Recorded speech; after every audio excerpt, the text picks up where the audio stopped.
they're not two leading factors behind the high rate of obesity?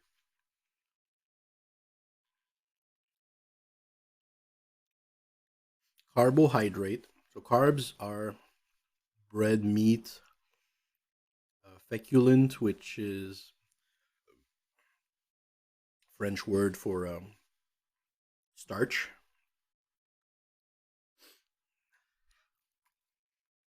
Well, I want to be in a boat. Okay, well, good. Saturated, mono, unsaturated. So unsaturated, which is liquid at room temperature. Think about fish, fat, oils. Unsaturated, liquid at room temperature. Saturated like butter, they're solid at room temperature. Trans fat is the big issue. Have been shown to have negative health effect. You don't want trans fat. By the way, that last butter has trans fat in it. I saw it. And yesterday. It says. I didn't notice. So we're going to change that.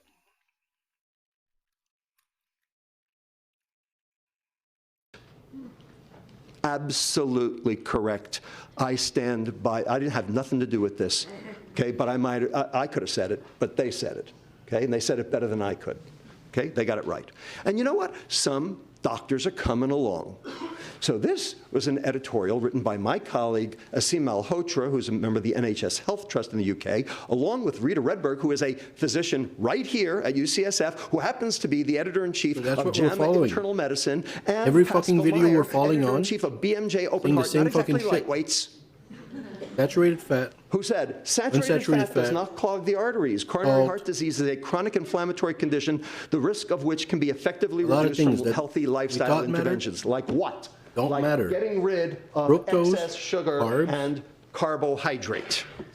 These Except that's what we were told to eat more of. And all kinds of bullshit that we don't know about. Foodgate. In our food. You're talking refined carbohydrate. Refined carbohydrate. Yes, refined carbohydrate. You're right. Refined carbohydrate. I left the word refined out. Sorry about that. You're right. The problem is there are a whole bunch of other doctors saying otherwise. So this just appeared on my screen about 3 days ago. So the ketogenic diet, sure, it'll cause you to lose weight in the short term, but so would cholera or cocaine binge. That doesn't mean it's a good idea, observed Dr. David Katz at the 7th International Congress on Vegetarian Nutrition. There is more than one way to eat badly, and the American public is committed to exploring them all. That's the only sentence that he got right. Okay? Excuse my French, this is... He said bullshit, I think. And I'll tell you why. Because this is the bad guy, okay? And that's the thing that no one's talking about, except now we are, because of the work we've done here at UCSF, my colleagues here and I, okay? This is the reason.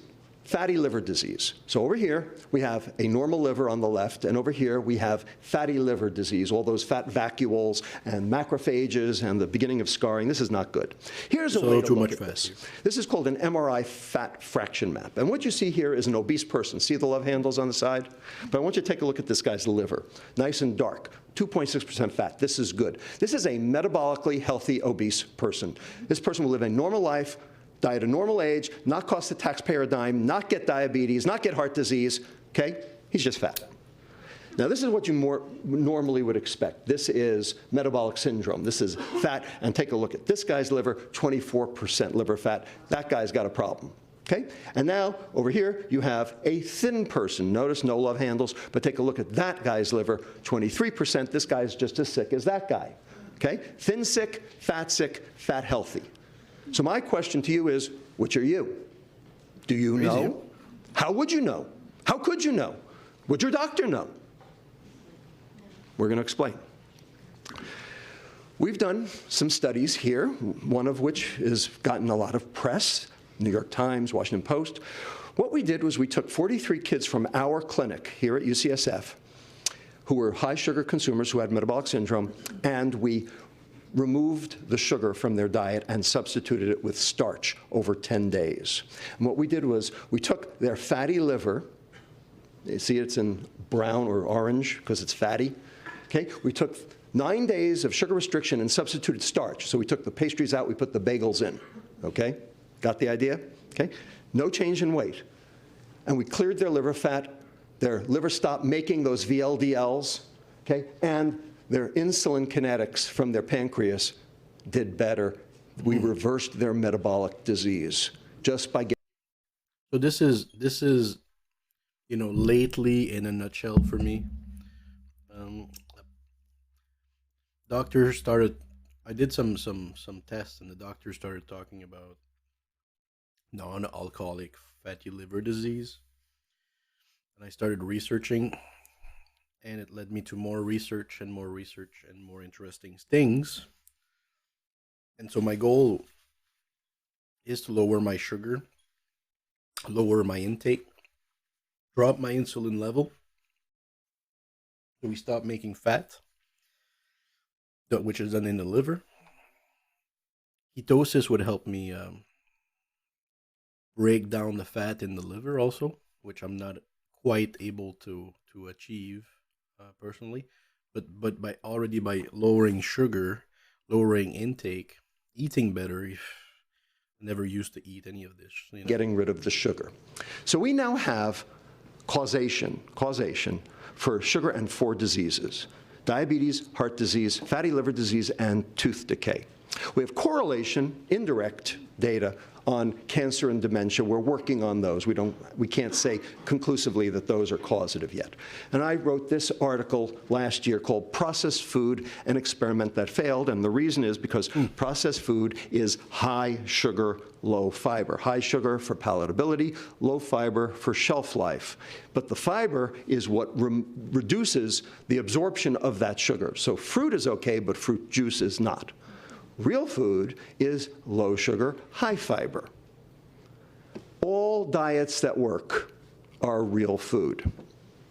And this proves it because this came out just 2 weeks ago from Stanford, Chris Gardner's Diet Fit study, where they put people on a low-carb healthy diet or a low-fat healthy diet, and they both lost equal amounts of weight, and they looked exactly like each other. The one thing they didn't eat was processed carbohydrate and sugar, because they ate real food. Crazy, isn't it? Real food works, processed food doesn't. But that's not what the food industry is selling. Moving on with Foodgate. Go ahead.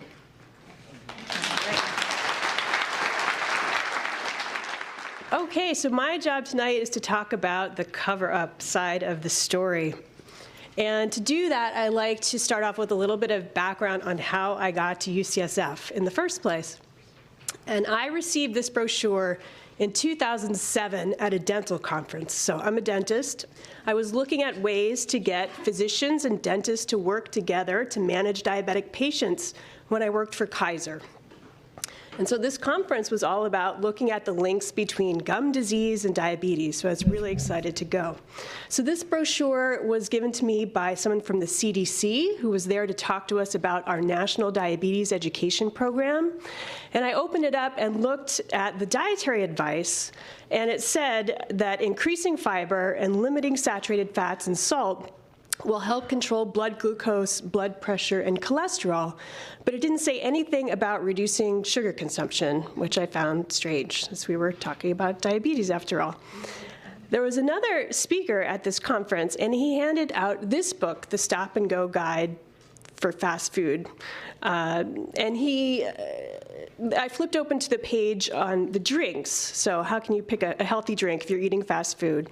And I noticed that Lipton Brisk Sweet Tea got a green light, and it has something like 65 grams of sugar in it.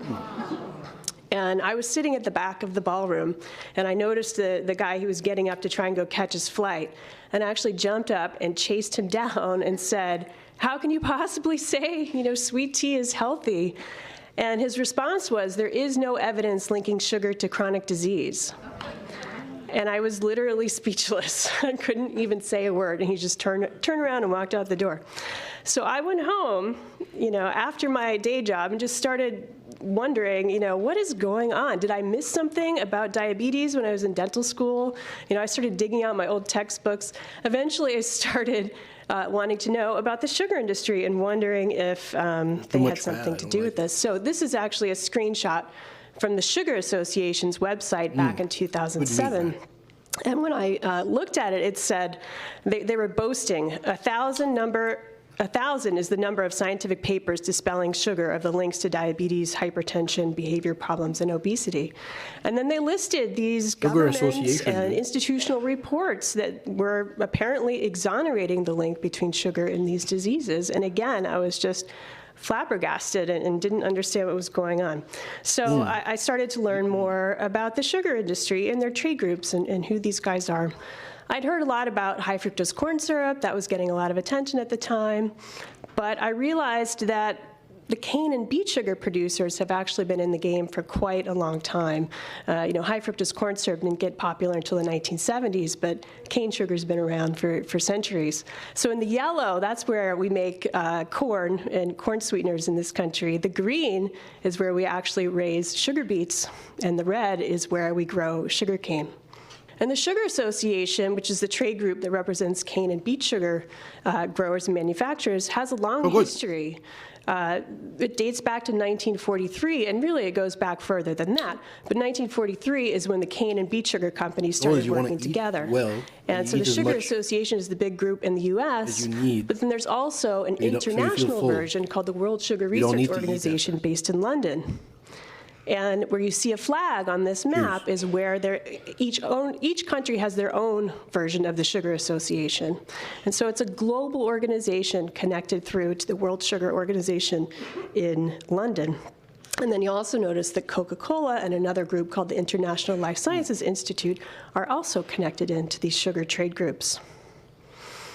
And we consider the Sugar Association to be a 501c6 group, according to the IRS. You can actually look up their tax documents online if you're curious. I would recommend it if you're interested in the subject. So much energy out of it. We treat them as a business league. It's perfectly legal for them to work together and promote sugar consumption. And, their program services, they work with scientists to spread their message that sugar is healthy. They have sophisticated public relations programs and education programs, and they work to influence public policy. Promote sugar consumption. So I started collecting books from the library. Believe it or not, the Sugar Research Foundation, you can type that into your local library catalog, and it'll bring up over 100 books published by the Sugar Research Foundation. And so I started to get a sense for who this group was. And this one book in particular listed all of the sugar industry's research projects from between 1943 and 1972. So these were the types of projects they were looking at: nutrition, cardiovascular disease, tooth decay, diabetes. The number of projects that they had funded between 1943 and 1972. We're doing all right for week and then one. The number of scientific publications that came out of these projects. So I was starting to get the picture that this group has probably had quite a bit of influence on our public health policy. So one day, I was in Denver at the time. I went to my local Denver Public Library to pick up one of these books, and I typed sugar into the local library catalog, and I noticed a reference to the Great Western Sugar Company. And the Great Western Sugar Company had been located in Denver, a sugar beet company. They went out of business in the 1970s. And they actually donated some of their records to local libraries all up and down Colorado. Sugar beets had been a major crop, and so there was interest in agricultural issues and labor issues. But somehow, a few boxes on nutrition policy slipped past the lawyer's screening and ended up in Colorado State University. So I noticed that there were some references to nutrition policy, and so I went up to Colorado State to see what was in those files. And the first thing I found was a confidential memo. This is the exact one, the first one I saw, with the letterhead of the Sugar Association. And what I'd stumbled upon were documents supporting the sugar industry's Public Relations Award that they received in 1976. So couldn't believe that I found it, but I did. So here is an example of what was in there. So I had board of directors, memos, documents, financial statements, lists of all the research projects funded. And then here's a key quote from one of the board of directors reports. the fact that no confirmed scientific evidence links sugar to the death-dealing diseases is the lifeblood of the Sugar Association. So now that advice I got from that brochure at that dental conference was starting to make a little more sense. So I actually teamed up with Gary Taubes, who's a science writer very involved in this area, and we wrote an article together back in 2012 that came out in Mother Jones. But I knew about UCSF, and I knew about this guy who's Stan Glantz. I don't know if any of you know him, but he's been a major figure in taking on the tobacco industry. And here at UCSF, we have something called the Industry Documents Library, where we actually have 90 million pages of tobacco industry documents online and available to researchers. And I knew that the sugar industry had been up to very many similar things. And so I wanted to come to UCSF to learn how to do documents analysis. And that's what brought me here. So fucking lit. So because I'm a dentist, I was very interested in, obviously, the tooth decay issues. So one of the first things I looked at was, what were they doing on tooth decay? And in 1950, they were pretty clearly stating their position that the aim of the foundation in dental research has been to discover effective means of controlling tooth decay by methods other than restricting carbohydrate intake. So they were doing things like trying to discover a vaccine for tooth decay, creating enzymes that we could maybe put into our toothpaste or even to our foods that would break up the plaque on your teeth so you could keep eating sugar but have a plaque-busting toothpaste. It didn't work, but they're still trying. Another really interesting thing, so knowing about the tobacco industry documents, I started wondering what might be in the tobacco industry documents about the sugar industry. And so I actually found that the president of the Sugar Research Foundation from 1943 went on to work for the tobacco industry. So this is a letter that he wrote in 1954. 1954 was the year the tobacco companies announced in the newspapers that they were the good guys in trying to solve the problem between smoking and health, that they were going to do the right thing. And so he wrote them a letter telling them 10 years ago, a very similar organization, the Sugar Research Foundation, was formed to investigate charges that refined sugar is a primary cause of diabetes, tooth decay, polio, B vitamin deficiencies, and obesity. I organized and directed research projects in medical schools, hospitals, universities, and colleges, which exonerated sugar of most of the charges that had been laid against it. And he wanted them to hire him to do the same thing for tobacco. And they did. He went to work for tobacco and became their associate scientific director. So could it be that the tobacco industry learned from the sugar industry? This is a snippet from a document in 1954 where the industry began to see an economic opportunity in the low-fat diet advice that was becoming popular back in the 50s. This is the president of the Sugar Research Foundation talking to sugar beet technologists, saying if the American public switched to a low-fat diet, this change would mean an increase in the per capita consumption of sugar by more than a third. And they paid attention to what the American public was thinking about sugar versus fat. In 1965, there was a surge in media attention, and they clipped a full-page article that was in the New York Herald Tribune, which was a competitor to the New York Times, that talked about that it may be the sugar that you eat rather than, or in addition to, the type of fat in your diet that increases your risk of heart attack. And that up to now, the sugar hypothesis had been mainly theoretical, supported by only a few studies. And this was the trigger that got the Sugar Research Foundation to start funding their own heart disease research program back in the 1960s to take on this media attention and to counter it. They were particularly concerned about triglycerides, which Rob was just telling us about. That link between sugar and triglycerides is what this article in the Tribune was about. One of the first things they did, one of their first heart disease research projects, they engaged scientists from Harvard at their School of Public Health and had them write a literature review looking at the evidence linking sugar and fat versus the evidence linking sugar and heart disease. And as you would imagine, it came out in favor of the sugar industry. And we did an analysis on this paper, which took about a year of my life, but really showed the bias that's in this study. It's clearly a biased evaluation. If you ever have any interest, I have about a 20-page supplement that can explain it to you, but much more than we need to go into tonight. But this review was published in the New England Journal of Medicine. High credibility, obviously, the journal, the Harvard scientists, and interestingly, the paper did disclose some industry funding, but it did not disclose the Sugar Research Foundation funding. So that's one example. That was just their first project. We've also written about their next heart disease project that they took on, which was a study in rats. So interestingly, the review had discredited animal studies for having any relevance to humans. And then the sugar industry went on to fund their own study in rats. And they were looking at the difference between rats that had bacteria in their gut versus rats that didn't have bacteria in their gut. And then they were feeding them sugar to see if it had made any difference to the triglyceride level in the blood. And in fact, it did. And so here is the scientists writing to the sugar industry saying, of interest are the human implications of this work. It could be that those people showing extreme sucrose-induced hyperlipemia, which is another word for high triglycerides, are harboring an atypical intestinal flora. So they did this study. They got the preliminary results, and then they terminated the funding for the study. It didn't get completed, and it never got published. So again, this is another one that we've written up.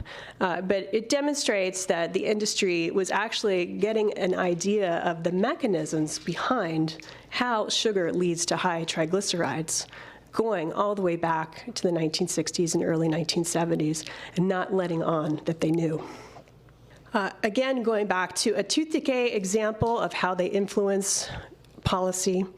In 1970s, our National Institute of Dental Research, there was an article in New York Times saying we're going to halt tooth decay within a decade. We came out with this big plan on research priorities. Well, the sugar industry worked to influence that plan. One of the things that they did, among many, was to submit their own report, their own review of what they thought the research priorities should be for our tooth decay program. And I compared that to the research priorities of the National Institute for Dental Research, and 78% of that report went into our national priorities for dental research. And I mentioned those enzymes and that dental caries vaccine and all those research priorities that the industry was cooking up to take our eye off sugar. One of them also was phosphates. And so here's a quote from the sugar report that says, "But since it's not practicable to replace sucrose in our diet, can anything be added to mitigate its karyogenicity," which is meaning getting rid of tooth decay. The point is the language is exactly the same. If it's not practical to replace sucrose in our diet, can anything be added to the diet to mitigate its karyogenicity? So our Dental Research Institute, nearly verbatim, took the sugar industry's priorities related to tooth decay. And then finally, another example is the impact of this 1976 Public Relations Award that the industry was given. The silver anvil is like getting an Oscar if you're doing public relations. And the main target of that PR campaign was our very first review done by the Food and Drug Administration looking at the safety of sugar, which happened in 1976. And in the application, the industry boasted that the report had been highly supportive, making it unlikely that sugar would be subject to legislative restriction in the coming years. And so I'm working on a paper right now that'll go into a lot more detail about what was behind that public relations campaign. We've got mint, we've got lemon, and some lemon juice because it's just fresh. A little bit of coconut oil. And I don't want to put too much. I hear it's good. A little bit. Like, all right, it's good for you or whatever too. But the reason I put it in is because it floats, and it makes a thin layer over the beverage. It's just a tea, by the way. Okay, and you're gonna make a thin layer over the beverage made of coconut oil, and it keeps the beverage hot. I find. Keeps it hotter for a longer time. And plus the coconut oil is it feels really good on the lips. I think it's hydrating. I think people put that on their skin and their hair and all that. So all in all, it's a success. But a very sophisticated campaign to influence this report. And then finally, just bringing it up to the present, we actually have had something historic happen, even though those dietary goals in the 1970s talked about reducing sugar consumption. every subsequent dietary guideline since then ignored that goal and had very wishy-washy language about reducing sugar, moderate your consumption. They were avoiding any type of quantitative, concrete limit. And that changed with our 2015 dietary guidelines. They actually implemented a concrete limit saying we shouldn't eat more than 10% of our daily calories from added sugars. But the Sugar Association is still up to their old tricks. They're still funding research. And this is an article in a trade publication where the new president of the Sugar Association is encouraging their members that they're going to keep up the fight. We're going to make sure that that 10% limit doesn't stick. Their reasoning is that sugar makes many healthful foods palatable, which helps contribute to increased intakes of many essential vitamins and minerals. The 10% recommendation for added sugars would bring our intake to levels we haven't seen in the American diet since nutrient deficiencies were a major public health concern. So if we adhere to that, we're going to see major nutritional vitamin deficiencies. That's their logic. It's funny, however, they are powerful. They have a $6 million budget. This year, they've already been funding scientific research and supplements. They're lobbying. They have their eye on our 2020 dietary guidelines to try and get that guideline removed. So it's something that we need to be vigilant of. And with that, I'm going to pass it off to Laura for our final segment. So I'm in charge of the aftermath. Now, the whole Foodgate idea was Rob's idea. When I said, well, what should I talk about? He said, talk about the call to justice. After the cover-up, the call to justice, what brought it. Unfortunately, I'm not really ready yet to talk about the call to justice. I can talk about some hopeful things that are going on. I mean, what's intriguing is what's going to continue doing. Because I've reduced my sugar intake consumption by 80% easily. And that's just that.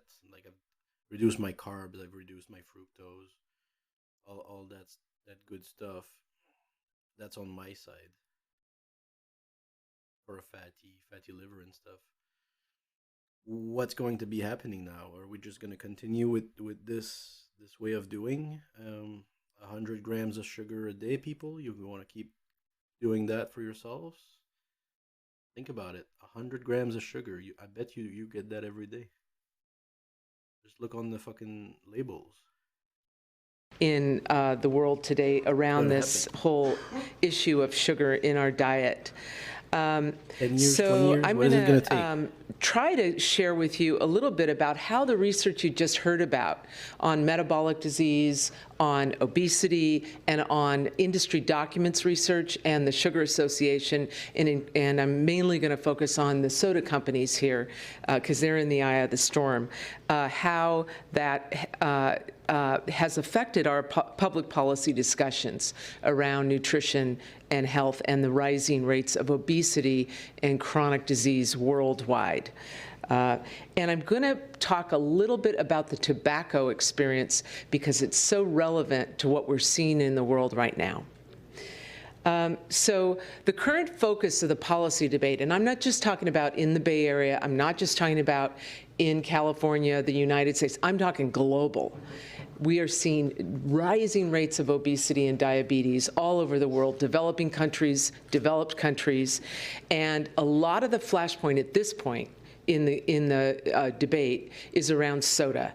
And a lot of the time, the soda industry says, why us? Why are you picking on us? And well, because they're the first part of the problem. Well, the public health community is going to be moving forward into thinking about junk food. And we're already seeing in some parts of the country, like the Navajo Nation, which has a soda tax, they've created a fat tax. So they're also taxing processed food. And that's also happening internationally. But right now, the focus on soda is really largely driven by the fact that this is the main source of added sugars in our diet. It's about 36% of the daily calories we consume in sugar is coming in the form of soda and sugary drinks. So it's low-hanging fruit from a public health standpoint. These are products that have virtually no nutritional value. They have addictive substances added. Originally, Coke had cocaine. Now it has a lot of caffeine. There's a debate that you'll be hearing about later in this series on the addictive properties of sugar, potentially. And, of course, research, regardless of what the industry says, and they continue to maintain, not just the Sugar Association, but the soda companies as well, maintain that their science shows their products have no relationship whatsoever to weight gain, obesity, diabetes, anything bad in our nutritional landscape. So that's why soda.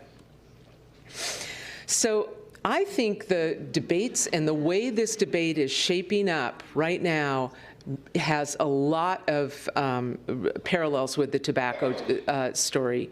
And it's easy to forget that back in the 50s and the 60s, everybody smoked. It was absolutely normative. Even buying cigarettes and smoking in the hospital bed. We're in a medical school here. They were selling cigarettes. Crazy. And today, we just take our clean air for granted, right? You know, we go on an airplane, we don't think about having been suffocated the way we used to be by smoke. We don't go into a hospital wondering where the cigarette machine is, right? We just take this all for granted. And so the norms have completely shifted. And from a sociological standpoint, in not that much time, norms change slowly, culture changes slowly, but it has been literally decades that we've seen this come about. And so just like seatbelts in cars, seatbelts and airbags in cars, motorcycle helmets.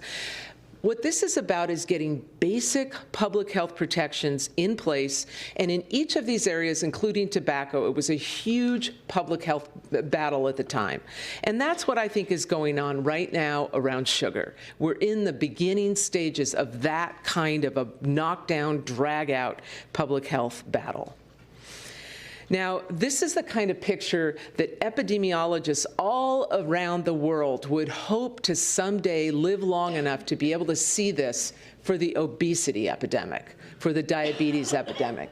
The black line shows you rising tobacco consumption in the United States. Right around, in 1964, the Surgeon General issued a report that said, hey, people, wake up. Smoking causes cancer. That got publicized, and by the 70s, you start to see the decline in, precipitous decline in tobacco consumption. And a couple years later, the bluest men, the reddest females, you're seeing the death rate, this is 2 decades later, the death rate for lung cancer starts to plummet. Right? So this is what we want to see to happen with sugar and with junk food and with obesity and with diabetes. We want to see that kind of a curve. So how did they do it? How did we do the tobacco war is what they called it, right? I view this, I've unpacked this history, and I think there are basically 4 steps in the process. And you need science like the science that Rob presented. You need unbiased science. You need industry documents work like the stuff that Kristen's doing in order to make this process go. So the first thing is public health officials who aren't afraid. They stand up. In the case of tobacco, it was the Surgeon General and a committee that bucked the trend. We don't care if everybody's smoking. We don't care if there's a powerful lobby here. We're going to tell the truth. And they compiled the science, and this report is credited as really being a linchpin in the tobacco debate. The second thing has to do with taxation, and this is what we're starting to see right now in countries around the world and in the Bay Area with soda taxes. Taxes on cigarettes, they trigger what I call a virtuous cycle of policymaking, because they accumulate money. On the one hand, they can discourage people from buying the product, but in some ways what's more important is that they give governments money that they can pour into, say, lung cancer prevention. And what's happening right now is the beverage industry is claiming that the taxes on soda are too small to make a difference. But this is exactly what happened with tobacco. And at first they were very small, and now in some states, these ones in red, you have to pay $4 in tax just to buy a pack of cigarettes. So we're now at the point where most people who smoke wish they didn't. This is partly why. And so, and by the way, even a small tax, so Mexico has a soda tax that's half of what's recommended by most of the expert committees, and they saw in their first year initially a 6% decline in soda sales, and by the end of that year a 12% decline. And that's with a tax that's supposed to not even be all that large. So the taxes start small, and then governments start to raise them. And ultimately, in the food fight, we're likely to see the taxes go into junk foods and processed foods. I mean, that would be the trajectory from a public health standpoint we'd like to see. Now, where do those tax dollars go? One of the most important things that we do with them is public education. And this is a good example of the kind of vivid, graphic image that you got in the counter-advertising campaigns around tobacco cessation. This is and I'm going to show you some examples from our sugar story. The other thing that governments can do with the tax money is roll out warning labels. These are some very graphic images. The tobacco lobby was able to oppose their use in the United States, but all of the research shows that graphic images, images that are large on the container, make a difference in shaping people's consumption behavior. And then finally, the penultimate thing that happened with tobacco was we got the first UN global treaty to protect public health. 181 countries signed on to the Convention Treaty for tobacco control, and it was passed in 2003. And this is a piece of legislation that enacts universal public health controls all around the world. Just the basic package of stuff we need to prevent disease: taxation, warning labels, counter-advertising, plain packaging, that kind of thing. So that's the tobacco story. That's how we got this wonderful thing that we're hoping we can see with the obesity crisis. And so where are we at now? If we were to imagine that this was what's going on with the obesity epidemic, diabetes epidemic, we're probably in around 1970. We've started to see a decline in soda consumption. It peaked in the late 90s, and we're now down 25%. So we're already on the downhill of the consumption curve. It's going to probably take some time before we start to see that tipping point in the disease profiles. We haven't started seeing it for obesity yet, but we have for diabetes. We've started to see that the diabetes incidence rate is going down. So this is very hopeful. The other thing we're seeing is sugary beverage taxes. And if people are interested, I'm in the eye of the vortex around soda taxes, so if you're ever interested in knowing about it, I can tell you a lot about it from the inside. Currently, we've got 8 U.S. localities that have a soda tax, but globally, look at that, 30 countries.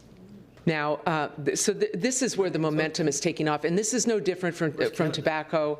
The U.S. is the last to sign on. We still haven't formally signed on to the Convention Treaty officially because we produce the stuff, right? And then we export it around the world. So we're the last to go. The other thing we're starting to see are the kinds of graphic counter-advertising campaigns. This is this wonderful, I would have shown you the commercial if I had time, but it's called Man Drinking Fat. And basically, the New York City Health Department put globules of fat into a Coke can, and you just watch the guy drink it down. But this is the kind of graphic image. We know from research this is what grabs people's eyes, and it changes the norms, right? It makes people think twice before they reach for that product.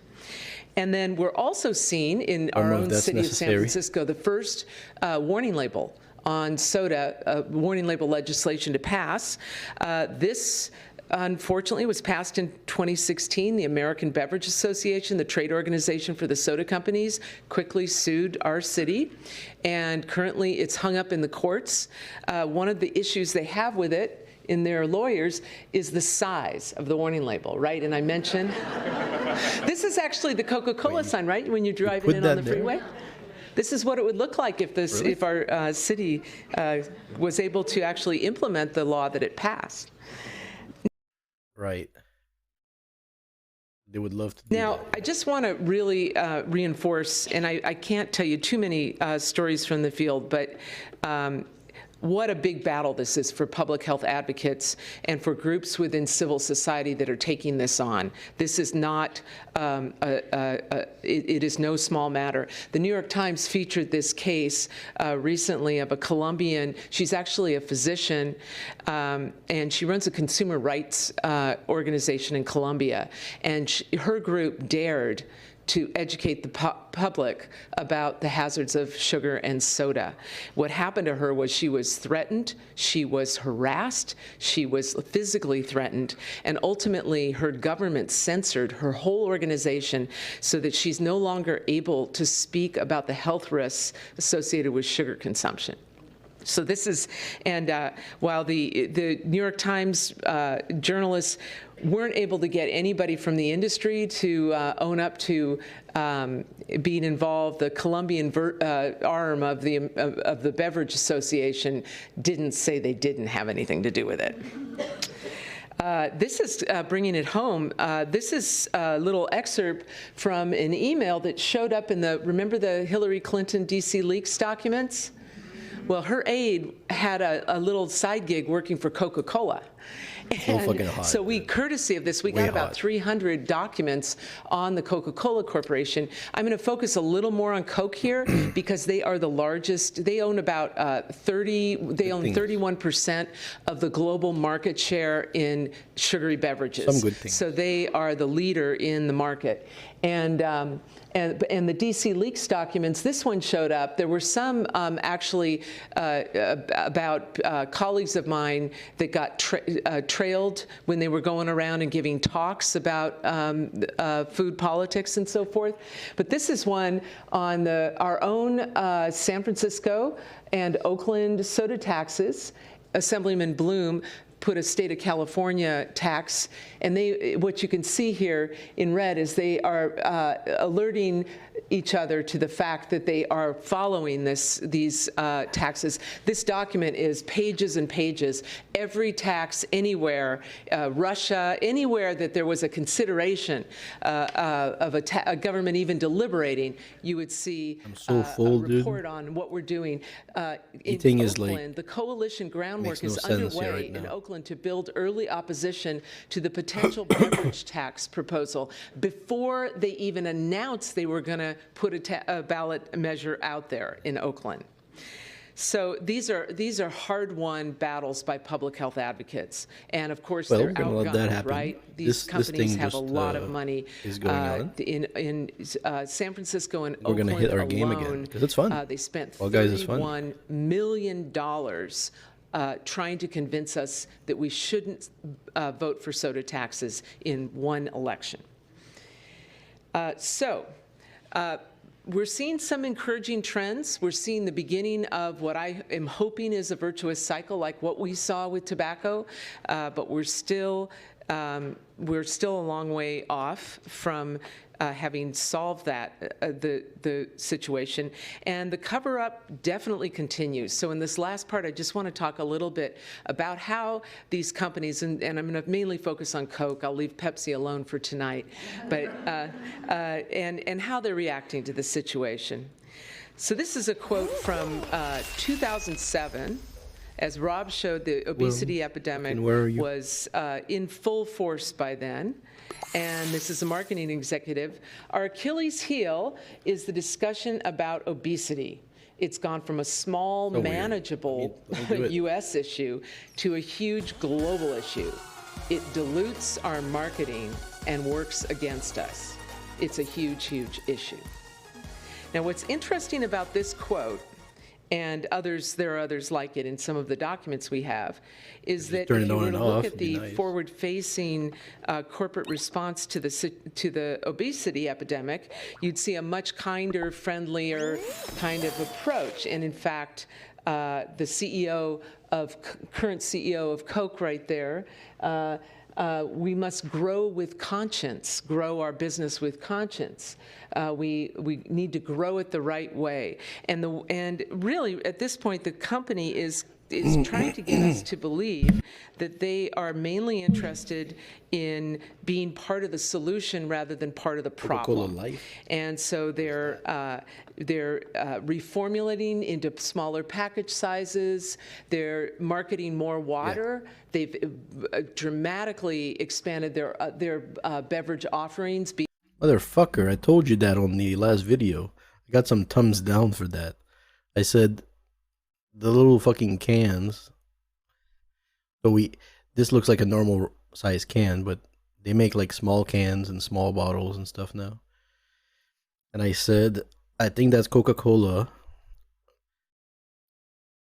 not just realizing, but acting on the realization that people know that the sugar isn't good and whatever else is in there can also not be good. And it's acquainted to poison. And they know that that's what it's acquainted to in a lot of people's head. So they don't buy a lot of Coke, you know? I just buy like a little bottle sometimes, just here and there. I don't think I can say monthly even, you know? Beyond just the red can. And they're coming up with these wonderful products. Let me pass. Let me pass. I'm important. Let me pass. Well, you can see it's green. No, don't you fuck, boy. It's really good for you, right? It's really increases your life, right? It's actually it's not sweetened with high fructose corn syrup like most Coke here is, right? It's got a combination of fuck them completely. Beautiful, healthy. What? Let me in. Let me in. Beet sugar, which is way better than high fructose corn syrup, and what they plant extract stevia or leaf extract. I know the way. Talk about it, right? This is more commonly referred to as health washing.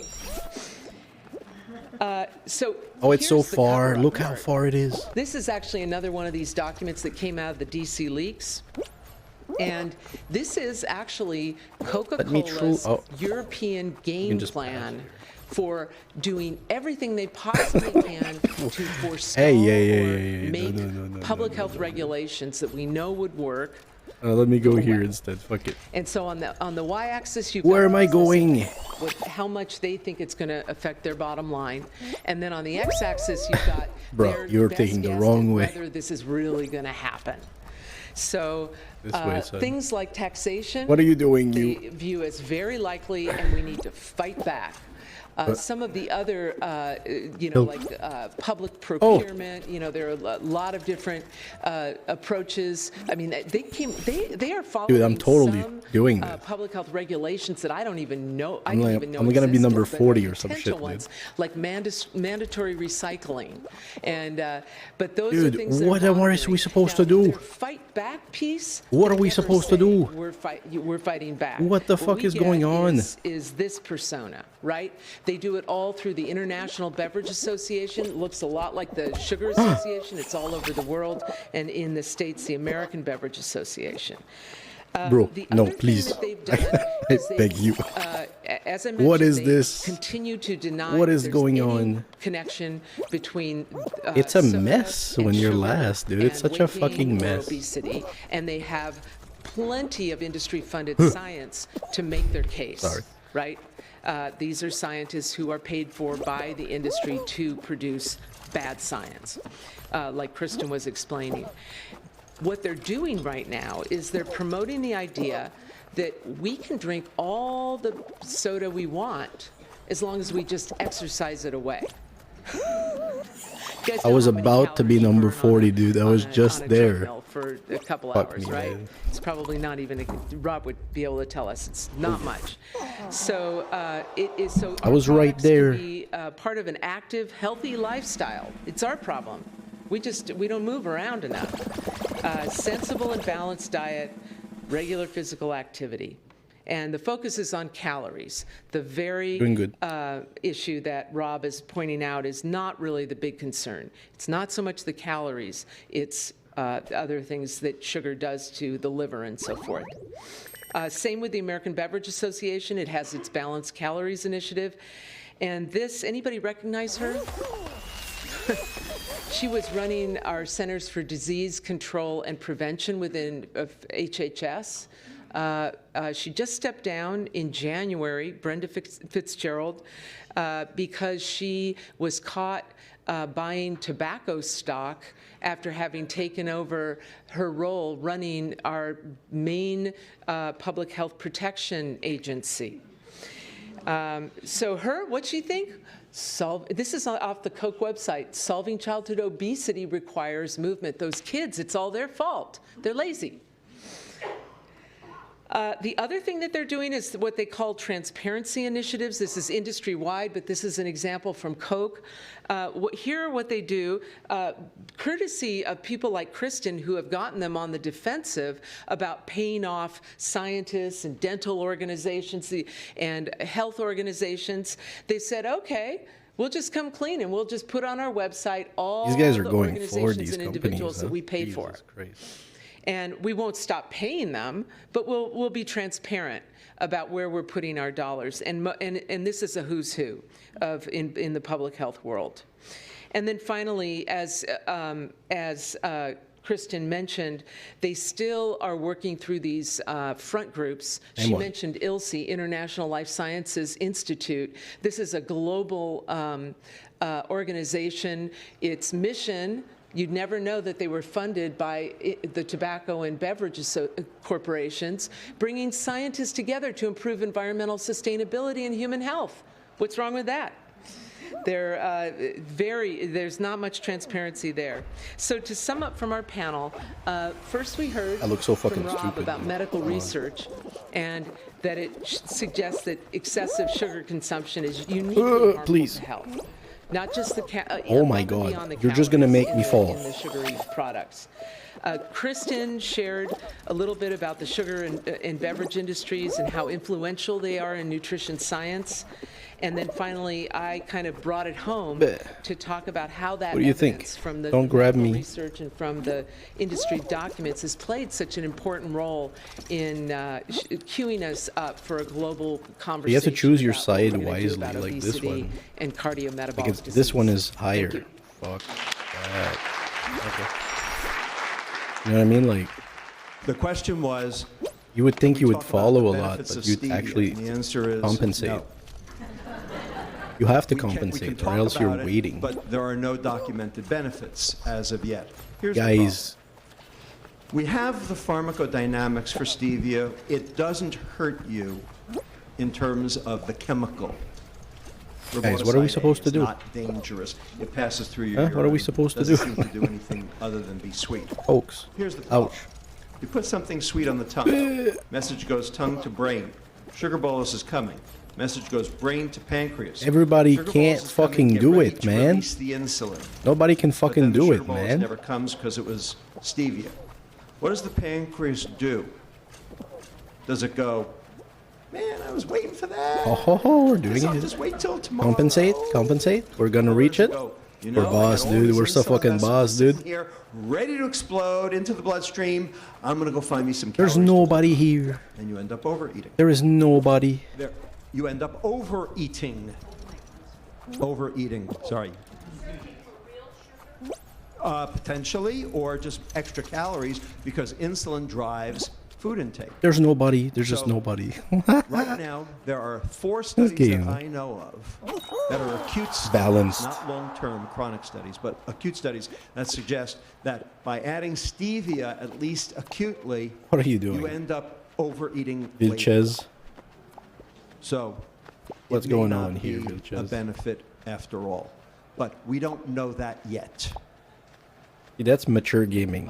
If you go to UCSFsugarscience.org, They're just gonna wait. you can find some gonna reviews, chill. and people have asked these. I don't know if it's questions. mature player, but Our it's medical experienced, librarian you know. Looked at the literature. It was all funded by producers of stevia, and so we. This guy, dude. That's why Fucking we have to be MVP, agnostic man. On the issue, until independent scientists start doing the studies, we're. And this guy took him inside. He just took him inside.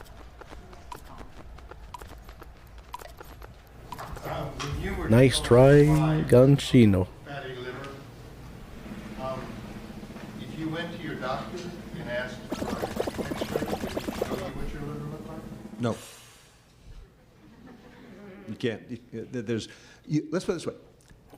If you paid him $1,300 for an MRI of your liver, then you could look.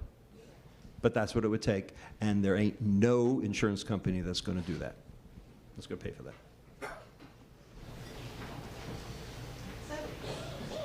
I was going to say, following up from the question, what tests, if somebody was concerned about their own health, what tests would you suggest they do ask their doctor or nutritionist to run? So what we do in our clinic, and it works for adults as well as children, fasting insulin, fasting glucose and hemoglobin A1C are the last things to change. That's what your doctor knows to order. They are the last things to change. If they're already high, the horse is out. Oh my God.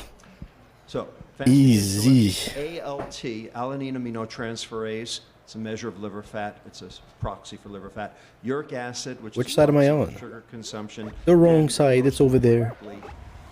lipid Hit me out. lipid profile. I'm getting out of here. Specifically focusing on the triglyceride to So HDL the other ratio, side. which it tells you whether or not those. There you go. We're all spawning exactly for that. We all know what we're doing. What about it? Give me a break, man. Absolutely. So, sugar and alcohol have exactly the same biochemical Bro, please. profile in the liver, and that's why children are getting the diseases of alcohol without Oh, alcohol. stop fucking up. Type 2 diabetes and fatty liver disease were the diseases of alcoholics before they were the diseases of 13-year-olds. Okay? And the Oh, reason what is was because that? Sugar and alcohol metabolize the same way in the liver. I think I'm good. The wrong one. Sorry? Isn't alcohol the first metabolized? What do you mean? I don't understand the question. That it would be metabolized before food? No, let me up. Oh my God. So if you mean if you consume Captain and Coke, would you consume the Captain before the Coke is metabolized? Is that what you mean? I don't know what you mean. What is this? The point is that for alcohol, the yeast does the first step. For sugar, we do our own first step. But after that, the mitochondria in your liver don't care where it comes from. And so ultimately, sugar, alcohol, same thing. Am I qualifying? That's why kids get these. Am I qualifying? God damn it. I'm qualifying. So the question is really Hell yeah, just passed through these cost fucking of 3 eating a things, healthy dude. Diet, and what do we do about that? And one strategy is to raise the cost of an unhealthy diet.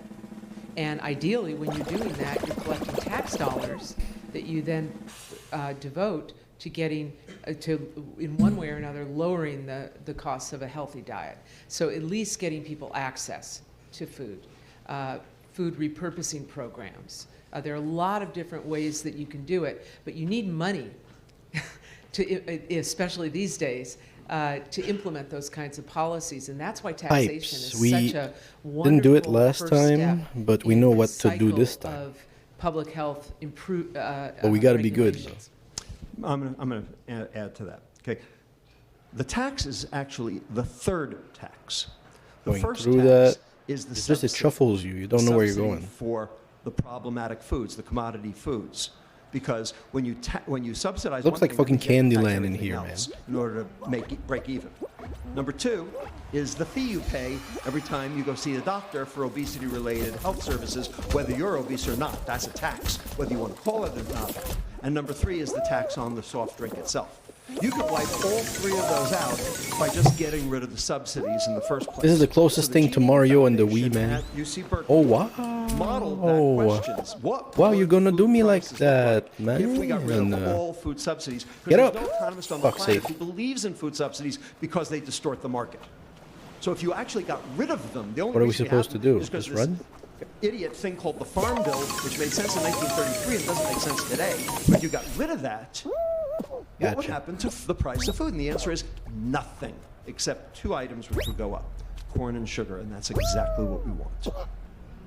Almost did it, dude.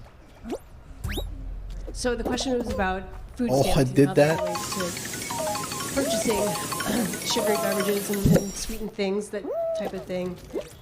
Just don't die. Chips. Well, I mean, that gets to kind of the subsidy issue and where we put our dollars related to our policies and Doing it. policies and efforts to try and limit food stamp purchases so that you couldn't apply those to sugary beverages have not been successful. They've been blocked. So This one. There's power No, I in didn't that, make it. Oh, that's too bad. I was so close. I the did food stamp program, just like fine, I think. keeping the subsidies going. One of the really disturbing I really tried. policy agendas 15? Goddamn, floated at the 15 federal got level before me. That's is the idea of very giving impressive, people really. A box of food under SNAP. This is Yeah, the America's food heart. Like, I didn't die Box, much, they you know. called it. Our country does not have a good track record in that department.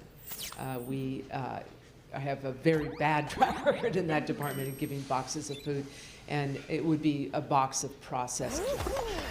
And one of the many real concerning policy issues being floated at the federal level right now. I have a question. How do fucking diet sodas thing. fit into the health equation? Well, we sort of answered that before. The answer is it doesn't fit in. Well, I mean, people that have diabetes think they're doing a great thing because they're drinking diet soda. Yeah, right. People with diabetes think they're doing a great thing by drinking diet soda, except that all the studies show that diet soda consumption correlates with metabolic syndrome and diabetes too. Now, the problem is directionality with these studies because they're correlation, not causation. So is it that diet soda causes diabetes, or is it that diabetics drink diet soda as an attempt to try to modulate their sugar consumption? And the question is, does it? And the answer to that is no. It doesn't make a difference. They still consume just as much. I want to point out one thing about the artificial sweeteners. So my dad, for example, is diabetic and raised in the South. He loves sweet tea. Every Christmas he makes Russian tea for the family. He started using Splenda to sweeten that Russian tea. And you buy the bag in the grocery store that's, you know, like real sugar would be. You get a cup of it and you pour it in. I had to point out to him that that bag is actually a bag of corn sugar. So it's dextrose with tiny, tiny little bits of Splenda, the artificial sweetener, in there. Really, that whole bag is corn sugar. They have to have a bulking agent in order to make it like a cup of sugar. Yet, for some reason, they're actually allowed to advertise that as being a no-calorie sweetener. So I don't know how that works, but it's definitely not a no-calorie sweetener when you're dumping in a cup of dextrose into your tea. It's a very good question. The question is, what about the effects of sugar on the microbiome? And those studies are First in line, process baby. of actually being done here. Get the fuck think- out of my way. That Almost, in almost. days, What? the cutting of sugar alters the microbiome. Compensate? significantly, irrespective of calories. And that's work done by Peter Turnbaugh here at UCSF. What the sugar industry knew about the microbiome, according to Oh my that goodness. study that Oh I my briefly mentioned, they realized that drinking a large bolus of they sugar, do that, okay. large Coke, Somebody's good at that. flood They your small finish. They intestine. go first. Sugar would be fermented, leading to the production of triglycerides. So that was one of the mechanisms that they were looking at, linking sugar to the microbiome and triglycerides, and then Hey, I'm good at this now. Yeah, baby. which they never published. So I still don't know how to All the way jump in the though. back there. Whoa, so good. So good. I gotta They're all the use. same. Calorie for calorie, gram for gram, ounce for ounce. They're all sucrose. Oh, almost. Dude, that would The have same been thing nuts. as table dude. sugar, cane sugar, beet sugar, the stuff you put in your coffee. You know, Slide me in, baby. syrup and honey are more expensive. Fast paced, huh? They have their own unique flavor profile, so people tend to use less of them. And anything that makes you use less of them is a good thing. But in terms of what's in them, Ninja. oh God. Guy has the ninja fucking skin, dude. Out. Next.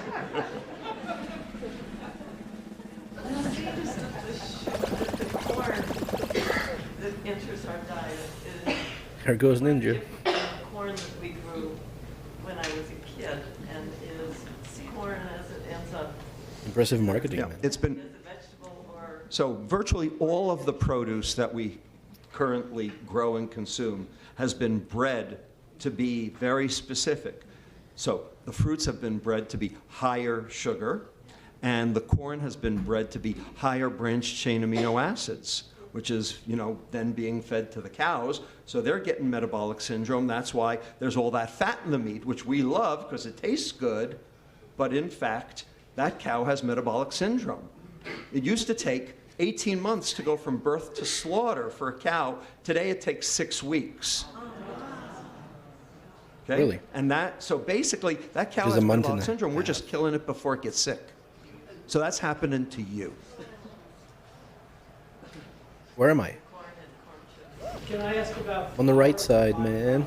It's refined The carbohydrate. right side is the right side, It's processed. Get me into that thing. There's no fiber. The fiber is what makes Oh my. carbohydrate. What do you mean? So, Hello? brown food, beans, lentils, quinoa, farro, nuts, brown rice, brown food, Blech. that's fiber-containing food. That lowers glycemic load. What do you mean? What is Low that glycemic thing? load food. What That's is wrong with this? Real food. What's pushing me, man? Glycemic load food. Okay? Fiber works. Oh my God. Processed carbohydrate doesn't. So UCSF has banned sugary beverages, but why are the juices still out there? Where the what? Why are the juices? Yeah. Ah, One thing at a time. Yeah. What is pushing me? This We also thing? have diet beverages. We have a lot Oh of, my God. nurses who stay up all night and use it for caffeine. Fine. Even though there's some accumulation of evidence. What do you that there mean? are adverse effects on the microbiome. Fucked up big time. So it was a heavy lift. It was a really, really hard thing to do. And we were the first campus and academic medical center that did it in the country. One of the really exciting things that's happened since then Hey, we did it. has been that many Oh my health God, systems dude. around the country, guys, We fucking did it. and the Cleveland Clinic and a lot of different health systems have started to do this. But one of the most exciting things is one day we got a call from the National Health Service of the United Kingdom, the entire health system. Fall Guys, for not the Fail UK. Guys, Fall Guys. And they said, hey, what's that like? How do you do it? And we talked to them and sent them some stuff and helped them. And they just announced they're doing it all over. Every hospital in England is going to stop selling this stuff. And yeah. So we're hoping that, like I mentioned, the battles, the advocates are under such firepower when it comes to these government policies. And not just in the US, all over the world. These companies just double down on them. And they're typically really resource strained. A lot of these are grassroots organizations and very poorly resourced. And so we're trying to think through solutions that would follow a public health model, but that could be led by the private sector. And like you saw that picture of the candy striper selling tobacco to a patient. That was the healthcare system during doctors would they're tell called their, candy stripers, remember? yeah, for a reason. By the way, Pipes, baby. to your point about juice, Swedish Hospital in Seattle has banned juice. Yeah, I mean, it does deliver a pretty heavy load. There are some, my understanding from Kimber it this one? Stanhope's Oh, it's lab not. at Davis is that Fucking A, dude. probably juice has a little bit of an edge over a clear sugary beverage, but it's a very under-researched question. And so when the bar for telling a patient don't eat that is a lot lower, or telling a friend, than the There's a bar right for side to passing a things. law, right? This is wrong. You want to get it right. We don't is right. want to reefer madness. Just because the hammer is pushing you in. Bad analogy, right? And so, Easy peasy.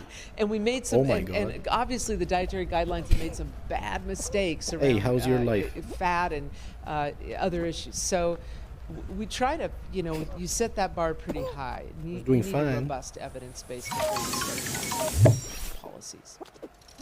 So the questions about fiber, I've been Oh banging my the God, drum I on made it. fiber, and there are two kinds of fiber. There's soluble and insoluble. Okay, soluble is like pectins, like what holds jelly Oh my God, I'm together. doing it. Insoluble fibers like cellulose. What do you mean? Right? They're not the same. What the fuck is this? You need both. Now, real food has What do you mean? almonds have both. Regular strawberries have both, but you need both. What they're adding to soda, what they're adding to fiber one. What is this? Where am I going? Am I going through it? Oh my fucking god. I'm last. Oh my god, dude. I made it for the first time. You can't add soluble fiber back and expect it to work like the combination of the two together. So what does the combination do? You got a hair catcher on your bathtub drain? Okay? Yeah. So it's a plastic lattice work with holes in it, right? You take a shower, the hair covers the holes, and you get an impenetrable barrier, and then the water won't go down until you clean it, right? Okay. So the insoluble fiber forms a lattice work on the inside of your duodenum. I don't even know what this is. The soluble fiber plugs the holes in Isn't that the lattice work, doors? and So you why form does an it look like impenetrable that? whitish gel. You can actually see it on Dude, they're giving me the electron doors, microscopy, dude. coating the inside of your small intestine, which therefore limits Come on, let's go, everybody. Let's fucking go, guys. Let's crash in. and fructose and some fatty acid absorption from I don't need to do into shit, the dude. bloodstream, thereby keeping your liver from accumulating all the Bro, get the fuck out of my way, so it man. doesn't turn into liver fat, keeping your liver healthy. And if you didn't absorb it early, that means it gets moved further down the intestine. And what's in the second part of the intestine that's not in the first part? The microbiome, the bacteria. Well, once it gets to the second part, once it gets to the jejunum, it's a free-for-all. Whether you absorb it or whether the bacteria use it to use it for themselves to metabolize. I just ate shit, it's probably equal. So hey, somebody fucking did it. you What is this fucking trap, your dude? lips, but that doesn't mean it passed your intestinal lumen. So just because you ate it, you didn't get it. Which is why a calorie is not a calorie, because if you consumed it with fiber, it wasn't for you. It was for your bacteria. Got some points, yeah. Therefore, kill the calorie. It's They had to mute him, dude. I just wanted to quickly say, I also want to know Fuck's more sake. about what added fiber really is. I mean, I think there's a huge difference Yeah, we're between making what points. we're All right, calling let's go, let's go, fiber let's in these drinks versus what you actually get in a piece of fruit. And I think there's an entire industry that promotes added fiber that I haven't even begun to explore out there. one more question. Lane. So the question is, in the tax debate, what's the passive smoking? What is this? 1 for day, 4 obesity? day? How can just does play those? your or someone else's obesity adversely impact my well-being, right? And So- that's what economists call externalities, right? Well, I mean, just look around. What about the first thing Rob said, rising healthcare costs? Metabolic disease is driving it. What about making airplanes bigger? What about the fact that we have so many obese young adults that our army can't find enough people to recruit? I mean, why do yeah, passive smoking was at a certain point, and advocates came along and latched on to the externality argument. But that doesn't mean that other public health problems don't have externalities. So a good example, helmets on motorcyclists. You can, Kristen can, ride around without a helmet. What am I doing? She's a very cool person on There a he goes. hog, and Supposed to she do. can, what's it affect get me fucked. that she Coming- gets in a coming crash through. and dies? It's her problem, right? No, it's Guys, my we're gonna have to problem do better too. than this. I have to pay the ER costs when they wheel her in. It's taxpayer money a lot of the time, right? And so all of these debates have externalities inherent in Oh them. my God, I fucked It's so just hard. about how advocates guys. think about how do we spin it, how do we create an argument and a case, and those things evolve over the course of a debate. And at some point very soon, I think we're going to start. We've already seen some. Credit Suisse did. We're having such a hard time. The externalities associated with global obesity. Let me just add. Okay. Do you expect to see Social Security? You're right. You won't Suck see it. balls, Because dude. by the year 2029, it will be dead. And the reason no. is because Social Security is a Ponzi no. scheme. You know that, He right? gave everything he You had have to have push the it, young, dude. healthy people at the Whoa. bottom paying in so that the old infirm is people at crazy. the top of the pyramid could take out. But what if the young, healthy people aren't paying in? 1 What if point. they're all on disability, which they are? What if they're taking out because they're on dialysis, which they are? the whole pyramid crumbles. And it will crumble in the year 2029, according to the Congressional Budget Office in their last estimate. You want Social Security? Stop drinking soda and tell all your friends to do so too.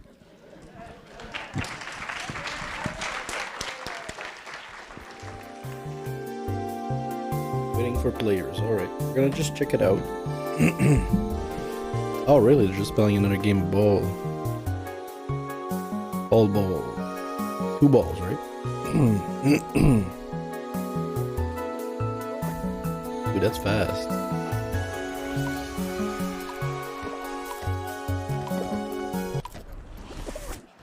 Okay, thank you all for coming. For 60 years now, the authorities have told us we should eat less fat, more carbohydrate, and if we're eating less saturated fat, more unsaturated fat like trans fats. And this has been terrible advice, which has at the very best coincided with this epidemic of diabetes and obesity, and at worst has been causative rather than associative. The extraordinary thing about this huge collective public error is that the person who has done more than anybody else to explode it, Nina, is neither a scientist, he's grabbing nor them, a doctor, nor a nutritionist. And in fact, perhaps it's necessary that she is, in fact, an investigative journalist, and perhaps it did take someone from completely outside the field. he's just grabbing them to and waiting. recognize that the entire field was flawed. He's a front We're runner. incredibly lucky. Yeah, that she's so come to he's talk to pretty us cool. today, He's grabbing them and in I their welcome zone her on your behalf, and Nina, waiting thank for you the very ball much. to come. That's his ball. He's going. Thank you very much. It is lovely introduction, and thank you That's for a fine having way to me, play. I think they're Keto. playing pretty well, Hello frankly. to the audience, and all of the people who are watching I mean, he is, online, for sure. or maybe just one of you. But so great. So I got Loved into it. this field because I wrote this book called The Big Fat Surprise, and it has the central thesis of the book is what Terence so eloquently described, which is that it seems that the government had and our health authorities had really gotten it completely wrong on fat, and especially saturated fat. The kind of fat, the reason we avoid meat and cheese and whole milk. So I wrote this book.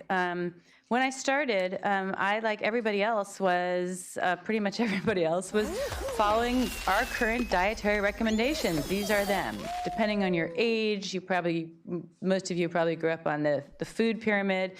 This is the food pyramid that we've all lived off of, and you can see that it Populates so recommends fast that with big this, all bottom of this shit, huh? slab there is recommending I mean, possibly, that the bulk of our calories really come from grains. Right.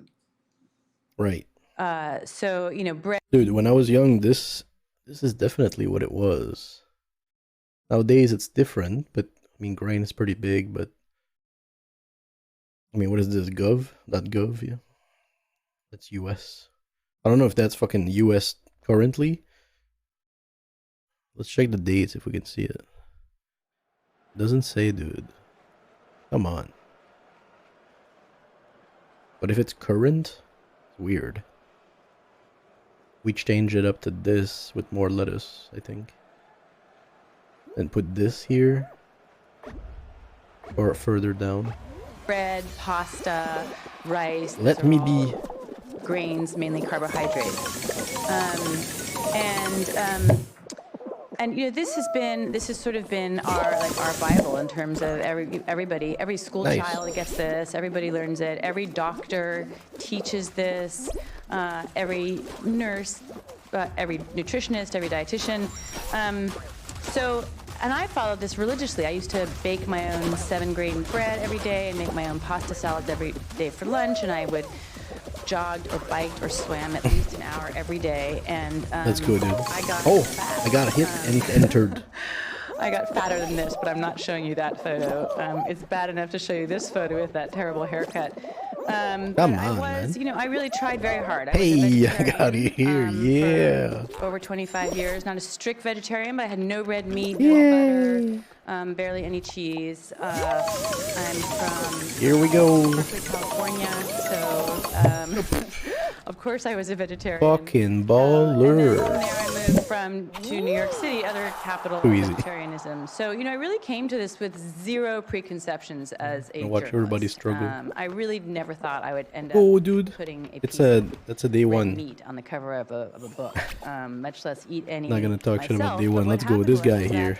I got assigned an article by a magazine. I was a freelance journalist and was assigned an article to write about trans fats in the early 2000s. Well, what was trans fats? I didn't know what they were. I hadn't really studied anything about it. But that took me into the world of dietary fat. And, you know, fat is what we have obsessed about most in terms of our diet for Americans. Low fat, non-fat, good fat, bad fat, high fat. I mean, it has been a central preoccupation of our dietary guidelines and therefore of all of us. And I discovered all sorts of things that really, as a journalist, made my ears perk up, like calling up scientists and saying, I can't talk to you about fat, and hanging up on me. Or people, I mean, scientists, real scientists at reputable universities, or scientists telling me they had been visited by officials from the margarine industry and told to yank papers from journals, editors told to get rid of, you know, to pre-publication, to take that paper out of a journal. And I thought, you know, sometimes I would hang up the phone after these phone calls and sort of shaking like, am I investigating the mob or am I investigating nutrition science? What is going on? And I just, you know, as a journalist, you realize there's just a very big story out there. Oh my God, Charles. And this took me. Oh, I'm fucked now. It's a fucking city of discs, dude. I interviewed hundreds of top experts around the world. What am I supposed to be doing? It took me a very long time. It took me almost a decade of my life to try to get to the bottom of this story. We're done. We're done. We're done. We can't come back. We cannot come back from this. Do not receive any industry funding. This is too much. And so that's the only disclosure that I have. One of the things that really interested me when I started my research is, how do you explain this? What happened in 1980 that American obesity just shoots upwards? That's very strange. Obesity is fairly low in the 1970s or not too aggressive, and then something happens to take it tick sharply upwards. In fact, if you go back and look at pictures in the 1970s, you know, go look at the line of kids waiting to watch someone the else latest is Star for us Wars too. movie that's come out. Like, they are all thin, not one fat kid among them. And then, you know, now we live in a much different world. What happened in 1980? Oh, made it. Well, I want to tell you. We're fine. We compensate. Let's go, buddy. The story I tell in my book, You're good, buddy. In a very abbreviated way of just how do we come to believe what we believe about fat and saturated fat and cholesterol. So it all starts in the 1950s. You can see that chart. That's on your right. That is the rising tide, the sharply rising tide. This guy got so fucked, dude. In America, which was terrifying. President Eisenhower himself has a heart attack in 1955, is out of the Oval Office for 10 days. That is a huge and terrifying event for everybody. And just imagine, you know, men are dying in the prime of their life, right and left, and this had not happened to their fathers. This was something entirely new. And it was really important. Where are you going? People try to understand scared why of this what, is happening. dude? Well, there were a number of ideas about it. Maybe it was vitamin deficiency, maybe it was auto exhaust, maybe it was that how many of the type A there's personality, none, you know, you yell all the time and then you just keel over with a heart attack. These were all viable hypotheses. But there was one hypothesis proposed by this man, Ansel Keys, a pathologist at the University of Minnesota. Too tight. And when all of them enter, it's too tight. With what was called his diet heart hypothesis. And his idea was that you would eat saturated fat and cholesterol like 70%? So it's meat, cheese, dairy. And you would, like if they would enter, or 70% of what if they would enter, elevated cholesterol in your blood, serum cholesterol. This would clog your arteries like cold oil. I'm saying 70% of down something. A cold stovepipe, and would give you a heart attack. That was his hypothesis. And it turns out that he was just a very kind of outsized personality. was very aggressive. I mean, he was called arrogant and a bully even by his friends, and was said that he could argue anyone to the death. He was fiercely a believer in his hypothesis. And he was able to get himself onto the Nutrition Committee of the American Heart Association, which you see here. That was at the time really the only public health group that was dealing with heart disease, and everybody was following their advice. In 1960, they came up with a paper saying, we really would like to tell the American public what to do to avoid heart disease, but there's no data. Ansel Keys gets on the Nutrition Committee, and 1 year later, with no greater data in hand, he's able to get this recommendation published. Which says you need to restrict your saturated fat and cholesterol in order to prevent heart disease. And this is the first advice anywhere in the world telling people to cut back on saturated fat and cholesterol. This is what I sort of think of like the little acorn that grew into the giant oak tree of advice that we have today. This is where this idea first became institutionalized. Get me on this thing. So this meant in practice that you cut out animal foods, and I mean, the easiest thing to imagine here is replacing butter with How long can I stay here? You replace your saturated fats with unsaturated fats, right? So you can just jump on a platform down on that other one. Dude, that is huge. And I think it's harder to imagine how you have vegetable oils instead of meat for dinner, but that was the idea. That's crazy. I don't know what the fuck this means. But... Oh, that you could have oils instead of the real deal, which had fat or whatever. Oh my God. And we just have to go back in history for a second to remember what were the original fats that people cooked with. I mean, vegetable oils came later, before we throw the lamb in. Tallow, which comes from beef, and suet, which comes from sheep. And the two main fats that European populations used and Americans used before 1900s was lard and butter. Lard is from pigs, obviously, and butter. And oils did not come onto the scene. They were actually the first oil that was sort of used was whale oil that was used to fuel the Industrial Revolution. What was going to keep all those machines lubricated? They used whale oil. When they killed off all the whales. Dude, that's a throwback to a game I played on the PC. At some point, damn, I had forgotten that game. That game was fun. There's all those games I played on the PC back days. They're like DOS games. They're fun, but I can't remember their names. They started to use cottonseed oil. But one of the missions, I should write that down, is to find those games. Somebody looked at cottonseed oil and figured out a way to harden it. They're all right. Twitch doesn't even have categories for them. Why don't we try to... I don't know if there's any content ever on YouTube for these games. Dude, I should look it up. What about Commander Keen? Is that on? And after that came regular vegetable oils. But these are new foods that used to be used to lubricate machinery. I'm good. And still are. I'm doing okay. Oh my God. Ansel Keys really won the day. Get me away from this thing. The way to understand him is... Dude, there's a right path to this fucking place, dude. Panic in the United Like, this States. is much better than whatever the other one is. Answer. He walked into this vacuum with a very strong idea, and his idea became adopted by the American Heart Association, and he was easily the most influential, he still is the most influential nutrition scientist in the history of nutrition science. So, and here he is on the cover of Time magazine in 1961, the same year of that American Heart Association recommendation. But what was the evidence at the time? Well, it really amounted to one study. Ooh, I made it. He himself so lucky. did, called the 7-country study. And it was funded by NIH in part. I'd rather qualify than wait here. So this is what it was. Oh, you see? Oh my God. A survey of nearly 13,000 we made another final, 2 in a row. 7 countries around the world, mainly in Europe, but also in the US and Japan. And he looked at, Ansel Keys and his team went around and they looked at serum cholesterol levels and they looked at diet. And, Ansel Keys had gone into this study thinking, I want to prove my hypothesis. And he did, in the end, show a very weak correlation between saturated animal fats and your risk of having a heart attack. And if you are unfortunate enough to read 10,000 nutrition studies, as I have done, I would say 90% of them telescope back to Ansel Keys' 7-country study. It is one of the most cited works Nutrition, ever. dude. And it's because it was We've got to really the link only everything we study know of its to day straight and it's launched nutrition. 1,000 ships. And I spent an don't need to do anything, by the inordinate way. amount of time looking into the details of this study. I'm just going to give you walk a behind couple everyone. highlights Let of me its be. methodological weaknesses.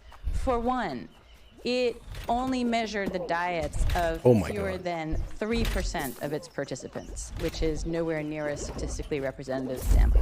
So you really didn't know what these people were eating.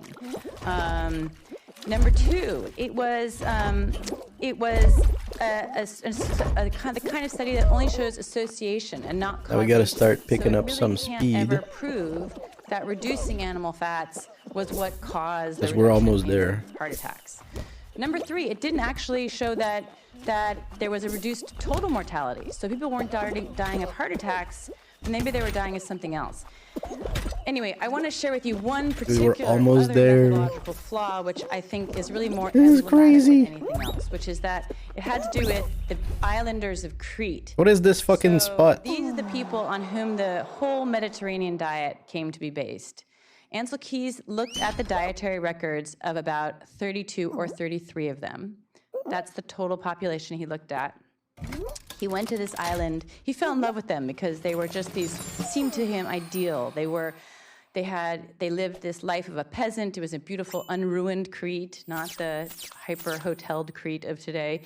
And but it turns out, if you read the fine print of his study, that he went to Crete 3 times for a week each, and one of those weeks he showed up.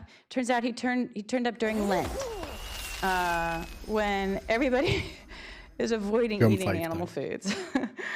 So he no doubt undercounted the amount of saturated fats that was being consumed by that population. But as I said, ultimately, the ultimate problem was it was an epidemiological study. It showed association. It could not prove cause and effect. And for those of you who don't really understand what that means, I'm going to give you one quick example about epidemiology. What am I supposed to do with Epidemiology this? looks at things that are correlated. Many things are correlated. So here we find that the Where am I divorce supposed to rate see the in Maine is correlated with your consumption of margarine. So does that mean you should reduce your consumption of margarine to prevent getting divorced? No. That's what's called a false association. There are Divorce rate in many Maine things that are associated with each correlates other, with but they do per not data cause consumption each of other. margarine. Here's another example. People with yellow fingers tend to die more of lung cancer. We should avoid yellow fingers at all costs. What causes yellow fingers? Smoking. So you may be missing the thing altogether. And I want to say that nutrition scientists in the 1960s, they knew that the 7-country study was a weak study and that they needed to do a more rigorous form of science called randomized controlled clinical trials. And they did them. Governments around the world undertook for billions of dollars in randomized controlled clinical trials.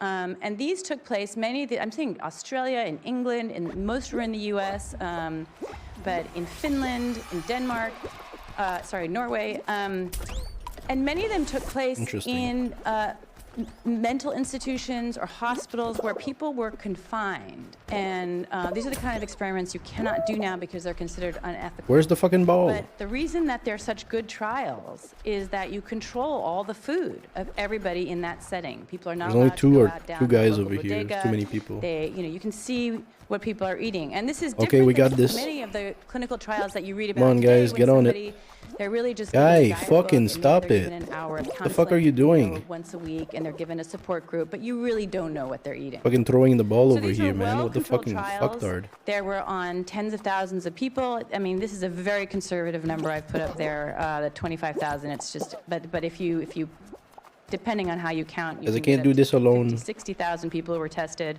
in experiments lasting 1 to 12 years. Oh, that almost And went what in. were the results? There is What? no effect Got of hit by the saturated ball. fats on cardiovascular mortality or How total often is mortality. that supposed to happen?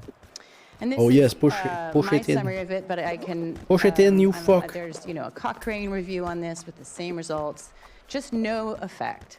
So Ansel Keys' hypothesis actually is stopped actually the most tested hypothesis Oh, we got in it. the history of nutrition and heart disease. Hey. And we can fairly say that the results Just try not to fuck up. they did not show. I got achievements too. What the fuck? A recent, the largest Get out of here. epidemiological study that's been done globally. I don't normally How? quote epidemiological studies, but I do, and they have contrary results.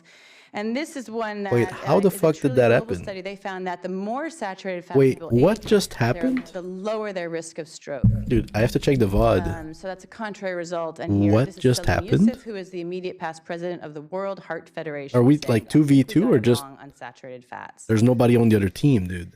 The other worrisome thing about these Are we studies even that going to load I've anything? just listed is that in a number of them, nearly a dozen of them, Dude, there's no one on the other side. this is the results in one of them. What the where fuck is you can this? See that the people who lowered their saturated fat, they died at much higher rates of cancer. What is going And this on is a right now, dude? consistent finding across all these studies. The people who had gone on the diets higher in vegetable oils and eating the margarine and the soy-filled milk and the soy-filled burgers were all What dying at happened? higher rates of cancer. And the NIH You didn't was even get so a chance concerned to about do this. anything. In They were not early there. 1980s, they had 4 meetings. What a win, dude. High-level meetings. Can you imagine if they leave that open? If it's a bug and they just leave it for some rookies to fucking get points? And they could not You know, find Or like an really answer. trash players to But be they able to feel decided good about that themselves, dude. The reduction in saturated fat. That's and such a good cholesterol idea. is so important for fighting heart disease. feel fucking that great. We're basically going to ignore the cancer side effects.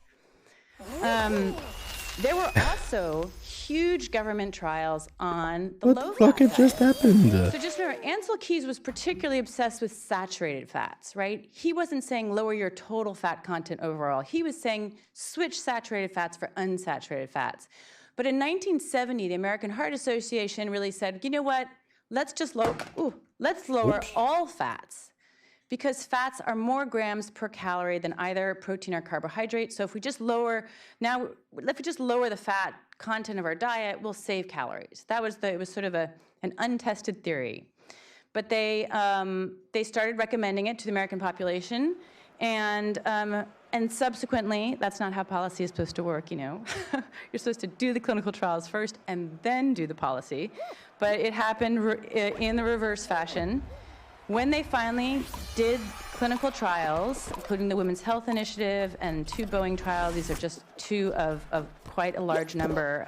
They didn't start taking place until the late 1990s, by the way. They could not find that the low-fat diet had any ability to fight How, dude? How did you fucking let this one pass? We're fucking working over here, man. We got 3 guys. We got 7 dudes. If people lowered their fat too much, they found that it actually made their HDL, which is their good cholesterol, go down, and that meant they were Trash actually fucking team. Holy shit. And that is Dude, why I think I'm the only no guy who touched the longer- ball. How many people here know that we no longer have a low-fat diet recommendation? Actually pushing it in the right direction, dude. So, you know, the American Heart Association in 2013 and the U.S. Dietary Guidelines Bruh. in 2015, those are our 2 major sources of nutrition What am I doing guidelines. here? Let's go. They have dropped any low-fat language. So we don't actually have a low-fat diet anymore. And they recognized that the reason was it doesn't lower your risk of heart disease, and in fact may worsen it. So why is this not more widely known? You know, people say to me, oh, you don't have any science degrees, and that is true. I did do pre-med and thought I would become a doctor. But Trust me, it doesn't I matter. studied You politics. got your facts, right? And I Doesn't often care. say to people, to understand the history of this story, you Haven't heard me talk it is about really physics yet. At least half a Doesn't story matter. of politics. And this is Hey, we're my playing a game of ball, general man. politics of nutrition slide, because I can't get into it in great detail, but it shows you that's Ansel Keys, who's seated on the left there. And you know that nutrition science really was run by a very small group of men. And all these sort of the National Institutes of Health, the American Heart Association, and then the U.S. government was on board. They really controlled the nutrition agenda. And if you didn't agree with them, you couldn't get grant funding. It was very hard to get your papers published. It's very hard to get, you weren't invited to conferences. And so they really controlled the agenda. I mean, I have many stories and interviews from scientists saying to me, Is there a team of 5, bro? What you the know, I fuck? tried to challenge keys, but then I was told by NIH. It's like I'm saying hi, dude. Secretary that You got if this I continued weird, to do that, I weird would lose my things grant in funding. there. And then his grant funding disappeared. So I mean, it was a very real Just trying to make sure to we're scientists to be safe. critics of this. Fuck, man. And also the people who believe. Oh my god. Oh my god, dude. The people who believed in this I wish I could hypothesis, just and replay obviously that. believed in it. There was a whole kind That of ball just fucking around it rolled in, that dude. strongly really believed their hypothesis. I mean, And so thanks to whoever there fucking pushed was it, this though. kind of selection of data Salute going on where they really, these I think, guys. genuinely Someone just fucking did not did good. see data to the contrary. This is called, in science, it's called selection bias, where you select things that agree with your opinion and you disregard things that don't. I mean, we all do this, where this is this normal human kind of instinct, which is you see the things you want to see and you just don't see those other things. There's a goalie. But scientists are taught to think differently and be different. They're taught to distrust themselves, and they're taught to try to prove themselves wrong. So this clearly did not happen in nutrition. This slide that I have up is, I think, the most incredible example of selection bias No, that I ever somebody found, stop it. which was this Oh was the my god, largest- dude.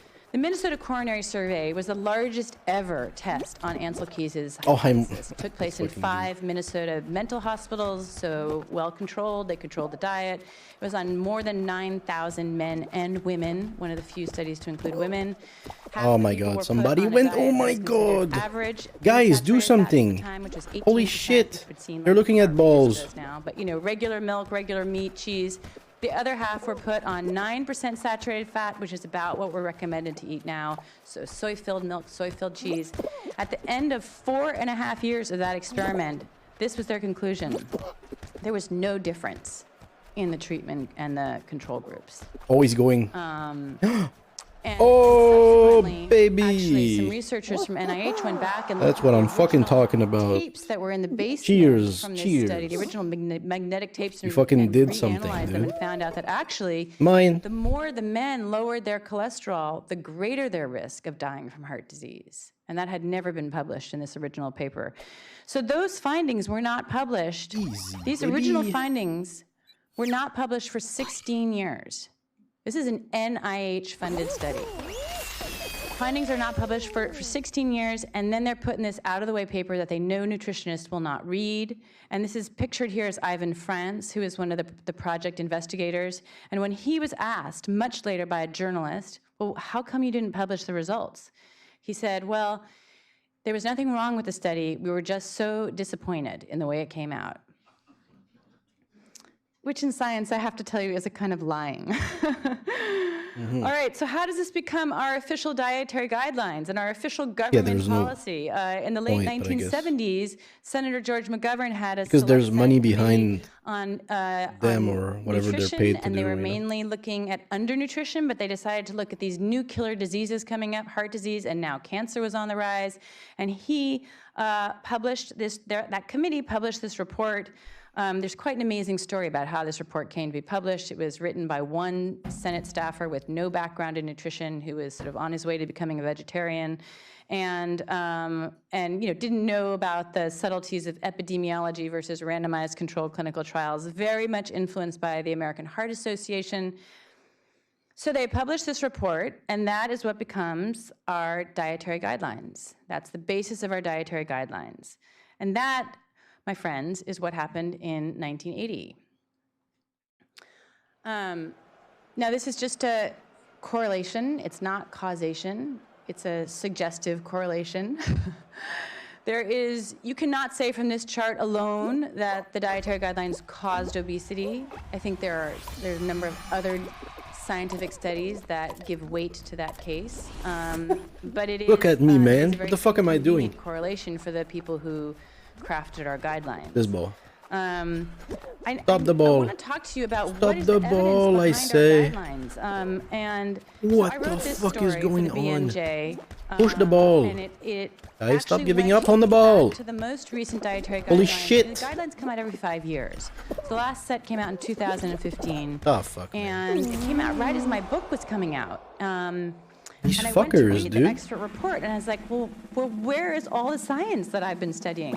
It just wasn't there. Like, it was Nothing. There was no science in the report. Some of them were like going to help. The ball was on our side, right? I looked at. They went to help, and then they said, "Oh no, this other ball, bitch, it's on our side. Push it on their side first." To support.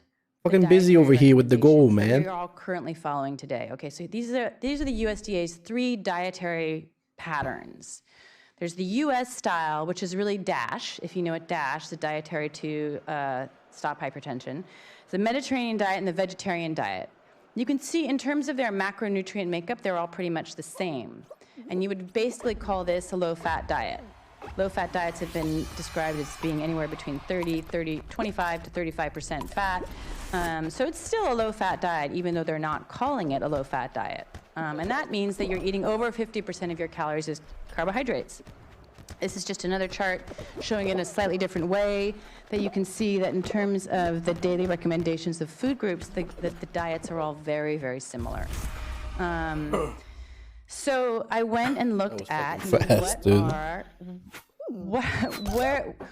where's the evidence for these dietary patterns that we're all following? Okay, so the first one is, and I don't know the major diseases that they're looking at. What is the relationship between dietary patterns and risk of cardiovascular disease? So, what was their source of data for that? Well, they studied the Med trial, which is this huge trial on the Mediterranean diet that has been retracted and reissued, but with so many problems that it's really the basic evidence has been called seriously into question. And then the DASH trials, all the DASH trials. Let me tell you something that most people don't know about the DASH trials. DASH diet has only been tested on 1,200 people total in experiments lasting no longer than 5 months long. They have never been shown to be able to help people lose weight. They do reduce your blood pressure if you have high blood pressure, and they will reduce your LDL cholesterol, which is your bad cholesterol, but at the same time, they also reduce your good cholesterol, your HDL. So at best, they're kind of a wash for heart disease. And the evidence is very thin. And that is the entire clinical trial base for this dietary pattern, this recommending our dietary patterns. Okay, this is just the DASH. I didn't realize I had a slide on this. I can tell you this, mostly middle-aged men they tested, most trials lasting no longer than 8 weeks. So next question, what about body weight? Meaning, can the dietary patterns help you lose weight? Don't worry, everything is going to be okay. Only one trial. We're fucked. On 180 subjects. That's the There's 4 balls, stop them. For this I tried, dude. That any of those dietary patterns will help you lose weight. 4 balls, I didn't expect that, dude. Says, That's chaotic. That's hard. Diet. This is the only, to lose weight, this is the only trial that doctor will be able to cite. And they didn't lose much more weight, right? They had about, what is that in pounds? 5-6 pounds. Didn't expect to be laid, though. On to diabetes. Get me out. What is this? Patterns help you reverse your diabetes, fight type 2 diabetes or type 1? 0. There are 0 clinical trials. How are you doing this? To support this. So that's pretty bad evidence. What about the vegetarian diet? That is the new diet that they came up with in 2015 to recommend to all Americans. They could find no randomized controlled clinical trials to support the health benefits of that diet. I know it's very popular, and probably everybody in the room knows somebody on this diet right now, but Google Task Manager? There are no clinical trials to support its health benefits. And they overall, when they looked at all the data, they had to give it the lowest rank that they could possibly give for available data. So this is quite a surprise, because one of the things that I did recently was look at the publication history of the 14 people in this expert committee who wrote this report. And before they were chosen for the committee, 11 out of 14 of them, which I think is around almost 80%, but 11 out of 14 of them had published histories saying they believed the vegetarian diet was the best diet, or they call it a plant-based diet. So they came into the committee with a bias for the vegetarian diet. My bros are walking They couldn't find any evidence for it, but they recommended it anyway. So what is the evidence for the dietary patterns? Why are we all following them? And the answer is it's all epidemiological. It's all this week epidemiological data. Whoa. Floating, man. so- Whoa, man. This was something Yo. that was sort of confirmed in a report by the National Academy of Sciences, Engineering, and Medicine, who took they were really the first ever outside How the peer-reviewed fuck did I do dietary that? guidelines. The report came out in 2017. Oh, you guys, I see what you guys are And doing. they came to the conclusion that really they were not What, prioritizing position science currently correctly, third? and they lacked scientific rigor, and they lacked transparency, and they suffered from bias. Oh my god. So Seventh? that just tells a story that our dietary Excuse me? guidelines were born out of What weak am I doing science and 7th remain weak place science. right now, dude?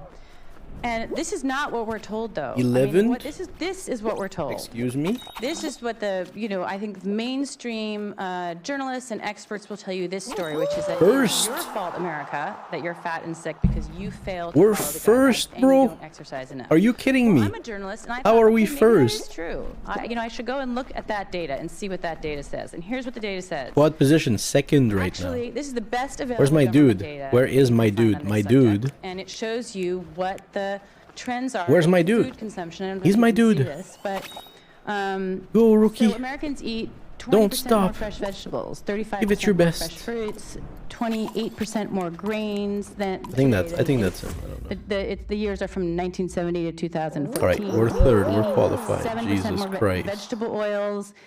So those are all the blue lines going up. So everything we've been told to eat more of, we eat more of. And then the red lines going down are everything we've some been folks. told to eat less of. We eat less of. We eat, I can't even see that number. But I think it's about 25% less red meat. I know that we eat 34% less beef now. Whole milk is down by 79%. Eggs are down. Animal fats are down by 27%. Finish Butter is line. We down. have to be, And this is not again, a one of the top cherry-picked teams. set of food groups here. I can tell you But that we got someone, every I don't know category you if he check. was able to. For fish, do we eat anything, more you know? fish, we eat more nuts. I think we'll be all right that if you're we supposed to eat make more it. of, we eat more of. And the vegetable category is not ketchup. That is the biggest increase in vegetable consumption has been in leafy greens. So we've done a pretty good job of following the guidelines, I'd say. And this also turns. You just do the middle. out What are you in terms guys of doing? Macronutrients. We were Don't you told to guys do increase some our math carb consumption. sometimes? And we did. Carbs are up by 30%. We were told to decrease fat. We did that, down by 25%. I would say the more reliable numbers are from 1971, but still, you can see the trend. I'm guessing we're good. And we did follow in big macronutrient patterns. We follow the guidelines. It's like a simple What about our thing. exercise? Is it the fact that we don't exercise as much as we used to? Fuck, Well, dude. What according is to this? one of the latest reports by the U.S. CDC, Americans are exercising more than we used to. So we are now, more than half of us are meeting the government's physical too bad. activity guidelines, and that's Oh my God, right in now. 2005. And so people are increasingly One of saying- us isn't a there's another fucking report scrub. That says that, that looked at sedentary behavior that could not find any evidence that sedentary behavior leads to obesity. Which doesn't mean that it's not true, but they just couldn't find any evidence for it, which is good news in the meantime for us couch potatoes. Oh, we did it. But as We did people- it. experts are increasingly saying you Holy really cannot shit. exercise your way out of a bad diet. Holy fucking It's shit. really that obesity Holy fucking shit. and other diseases are really Look at driven by this. nutrition. So what are the nutritional We qualified. options? Can you believe look, that? the Ansel Keys' diet was tested, results came up null. Low-fat diet, tested, results did not show any benefit. Well, there is now a new idea about diet, a new hypothesis about what causes obesity and other diseases, and it's called the carbohydrate insulin hypothesis. And it holds that carbohydrates, really of any kind, even those healthy whole grains. Because if you think about it, we've reduced sugar a lot. It's everywhere in our products it says reduced sugar, yet we're still really in your body, obese. they become glucose. Your body understands all of that as glucose, which is sugar. Just saying it's That triggers probably the release carbs. of insulin from the pancreas, and insulin is like the king of all hormones for making you fat. Bro, So you take what the insulin fuck am I plus doing? Glucose, and that is stuck away in your fat cells. Am I escaped? And if you have We're fine. carbohydrates all day long if you're having cereal for breakfast, and then your blood spikes, your sugar spikes, and then you're hungry mid-morning, and you have maybe you have a piece of fruit. You just have to not fall, dude. Lunch, It's you have a easy. sandwich, and then your mid-afternoon snack is some crackers or gummy bears, and then for dinner you're having pasta. That is Fuck, dude. carbohydrates We all day fell. Long. And over We're time, bad. your ability Oh, it to becomes produce tighter. insulin and respond to insulin. No, stop and your it. body's Somebody, ability to please. deal with insulin is just exhausted. You become what's called hyperinsulinemic. It's or, faster. You can no longer process the insulin, and that is when you become type 2 diabetic. You have to shoot yourself up with insulin because your Oh body my no God, dude, longer I was deal with close. It no longer responds to the amount of insulin that itself. I've never done this one. It's so So hard. what is the evidence supporting We just have to this new kind of wait. Honestly, you have to kind of wait. Quite a lot. More than Just to be 100 safe, I randomized think. controlled clinical trials on more than 7,000 people. Some of them are what we consider, quite a few more. 6 of them are 2 years long. That's considered long enough to flush out any side effects. Some of you probably knew this originally as the Atkins diet. It used to be thought it would Bro, let lead me. to renal failure and bone loss and other kinds of side effects. None of that would have been seen in the 2-year trials, and none of those side effects turned out to be true. We qualify. Low carb nearly always results in We're more lucky weight to loss. all qualify, really. Maybe not dramatically, but always more. And it's accomplished without any hunger or The calorie rookie, count. I did it. I mean, Which am is always I? one of these kind of Are we unrecognized qualified? aspects about a low carbohydrate diet, because what if We're your doctor eliminated? said, I'm gonna Why give are we you- eliminated? You have 2 pills to choose from. This pill is going to make you hungry, irritable, We tired, had like a bigger cranky, squad or something. and constantly think about food No. all the time. And this pill has no side effects. Maybe I'm eliminated because I was last, kinda. You choose 'Cause the it's pill, not you choose even, the like, 4, diet that 4, doesn't 3. make you hungry, doesn't make you Oh, no. tired, doesn't lead to lowered metabolism. So and there's more than one experiment now that shows that Nice, yeah. that the diet can reverse type 2 diabetes quite quickly. The largest trial Nice, on if this you've never showed seen it, it's 60% pretty dope. reversal of diabetes in 1 year. Or watch it. And by that I mean that the average blood glucose of these people fell below the diabetic diagnosis, so they were no longer diagnosed as diabetes. That does not mean it's a cure. If they start eating carbohydrates again, they'll get their diabetes back. A study just came out showing it could reverse fatty liver disease, and it improves most cardiovascular risk factors. A lot of running. I hear you cry. Yes, but we eat more calories. It's about the calories. It must be that we eat more calories. And it's true, we eat more calories now than we did 30 years ago. But all those calories practically are carbohydrates. So we cannot, from this information alone, say it's just the calories. Is this floor It could be the 2 or carbohydrates. 3? Is this So 2? Now that's looking at all 3 that, here. I founded a group Right? called the Nutrition Oh, that's Coalition, 4, dude. which is based here in DC. They passed 3, now they're on and 4. Our work is simply to try to get He's trying to keep these guidelines for to be himself. I can see him there. It's very But this simple. blue We just one, want these it to be blue ones based are on fucking good and randomized dandy, clinical really. trials on humans and not on this weak epidemiological evidence, because we believe that this would Nice. allow people to get healthy again. And the reason that we're focused on the guidelines is they are No, he needs to hit incredibly that. powerful.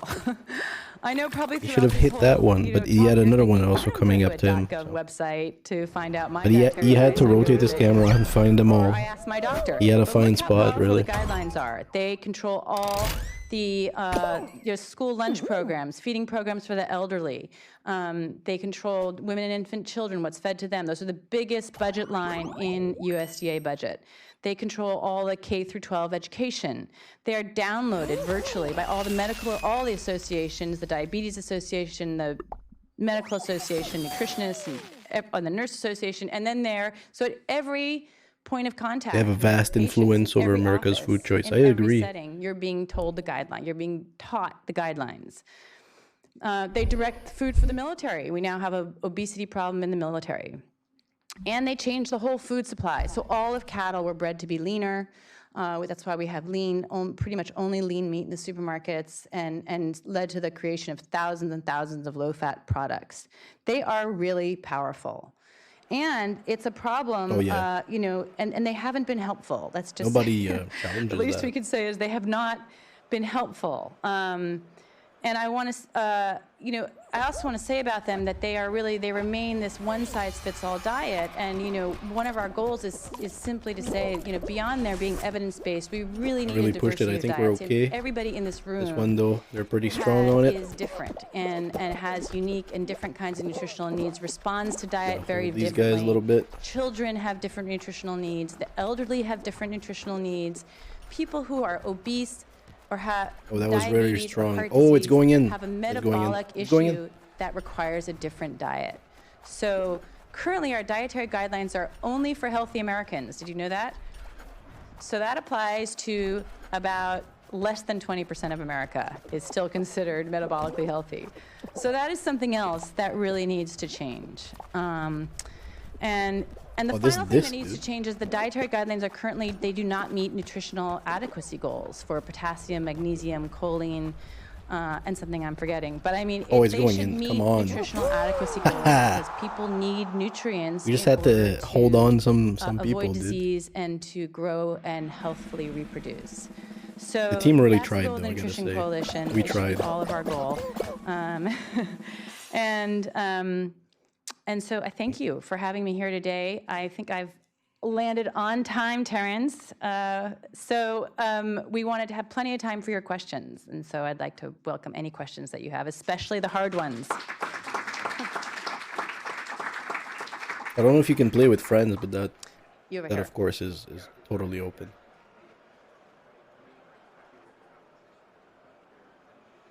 So the question is that the Dietary Guideline Committee has been formed for the 2020 guidelines. It was just announced last week, and am I happy with it? That is a complicated question. It's a 20-person committee. It is definitely more diverse than any committee has been in the past. There is an expert there who is an expert in animal proteins. That's never been the case. There's somebody who is, I wouldn't say a true expert in low carbohydrate diets, but is somebody who's knowledgeable about them. No, hold him, dude. Done low Oh carbohydrate my god, diet dude. experiments Oh my and fucking so god, them. dude.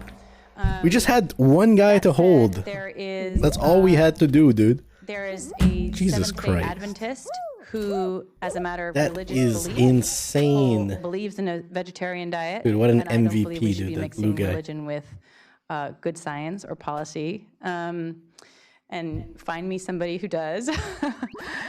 And there are quite a few people on the committee who are really strong, old guard people who have, who have served on the I don't know what committee that is. before, What's instrumental in creating the committee, long time, people who have been employed by the USDA, employed by FDA, so very, very close to the government. And those will be the heavy hitters on the committee. So I just don't know. The question is, how much can these sort of outsider up-and-comers have their voices be heard? Yes, in the back. I've been involved in a number of nonprofits. I'm looking for a new mission. Oh, great. Sign us up. How are things coming at the coalition? I don't know if your mic is on, but the question is, gentleman in the back is looking for a new nonprofit, and how are we doing at the Nutrition Coalition? Well, we're solvent. We were responsible for that National Academy of Sciences report. That was the first ever outside peer review of the guidelines. That was it's going in. pretty much, that was our work. I mean, Boom. no one can say Oh, anything for baby, sure, that but, was a strong one. That's a redeemer. That's a straight so that, I think, redeemer was right quite an there. accomplishment. Oh my We, god, dude. actively educated people at USDA about the need to include in their Guys, I topics had no for this year chance. the low carbohydrate diet and saturated fat as topics that needed to be reviewed. It's over and as they soon as did. it starts. Holy shit. So again, you never are sure if you've done something, but I know that we are really the only group in the world right now that is advocating for evidence. See how lucky I was for a team. I mean, we're it. There's a tremendous kind of bottom-up movement of people who have gotten healthy by ignoring the guidelines, and so, but there, and there are hundreds, and we have maybe 500 doctors signed up with us and many, many PhDs signed up with us who believe in our mission, but it really hasn't translated into an advocacy effort until our group was formed. So we could use your support. Nice work. Yes, Woman in Purple.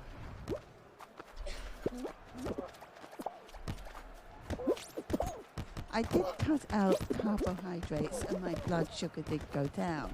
However, I've had high cholesterol for a long time. Oh my god. Oh my god, it's going. Cholesterol. Holy fuck. Or that was close. Dude, like, one of our guy almost got it. Dude, we are so close now. One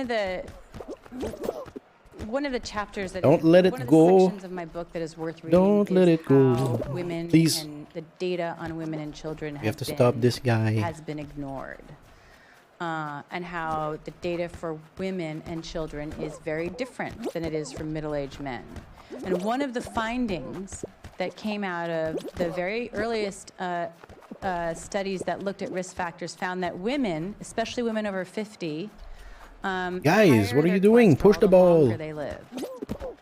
But that oh, this is so fucked. To just sort of this is so fucked. Message, you know that? That finding for women was just ignored.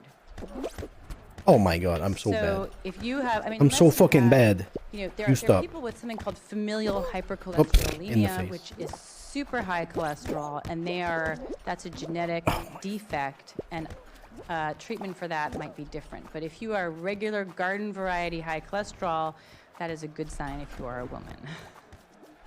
Yes, that's good. All right. Oh my god. Somebody in the back Move, who's dude. had their hand raised for a while in the green cap. Oh, we might as well do those two in the back. We fucked so hard. Thanks so much. Question Fuck about my team. which is generally Not me, man. I did good. Fuck my team, man. I hear that it's used to fatten cattle. I think two guys were busy with the other ball, so I don't know what they were doing. Food supply. So would you like to comment? Didn't fare too well. Yeah, I mean, high fructose corn syrup, high fructose corn syrup is really not that much different from sugar.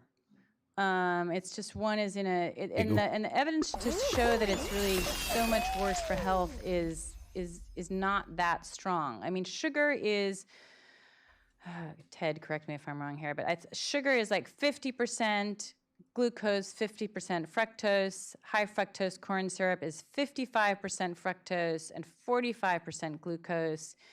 Is that a difference that really has a huge metabolic effect on the body? It's not really clear.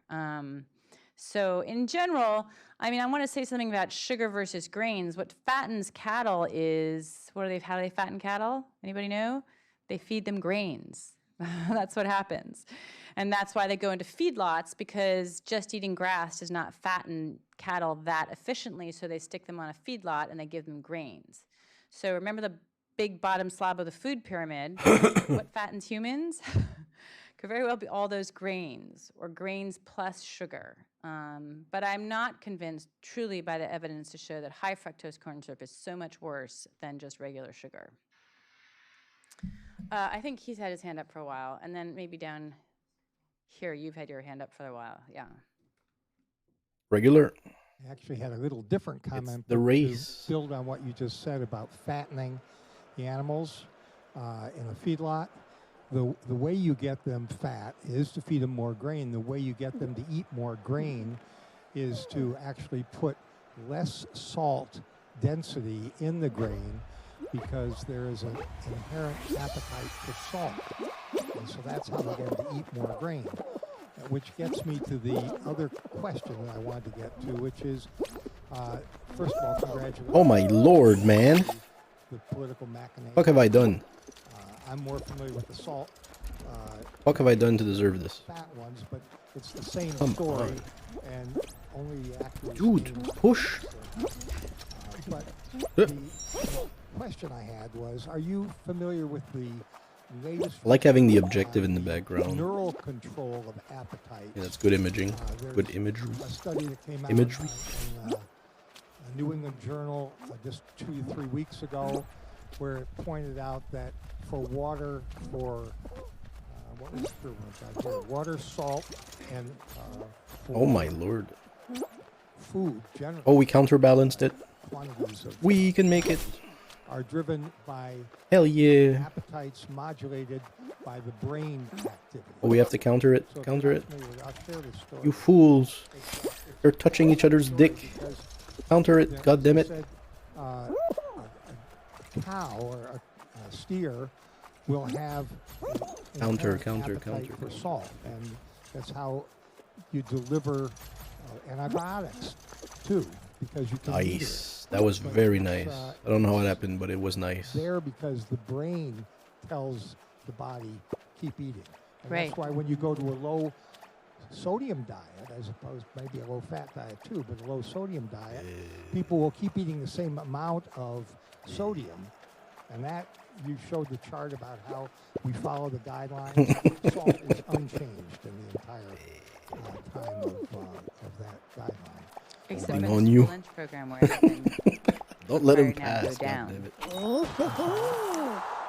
No, sorry, finish your point and then I'll. Okay, well, the point I was making, I think, was that it's controlled by the brain, and the brain will tell people keep eating whatever amount, and it varies by individual. What the fuck? their body Where am I needs. going?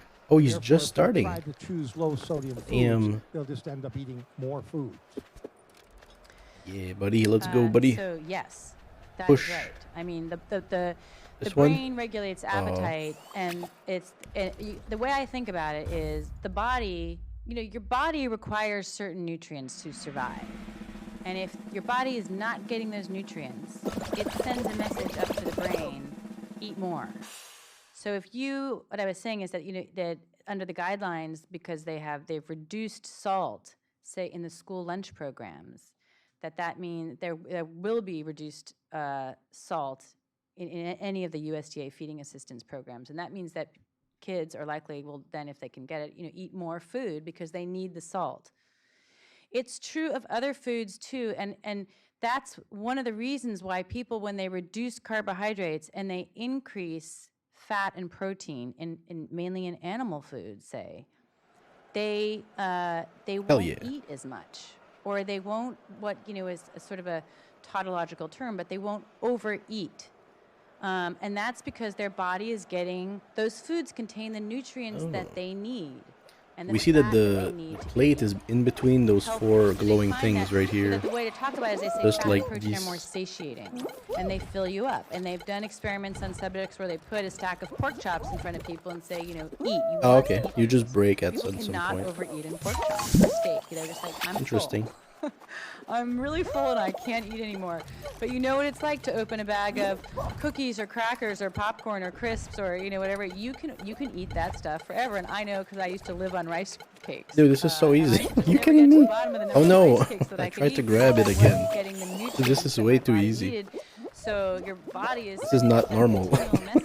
This is so fucking easy. What do you mean? What am I? And what is satiating is the right amount of nutrients and fat and protein so that your body can survive healthfully.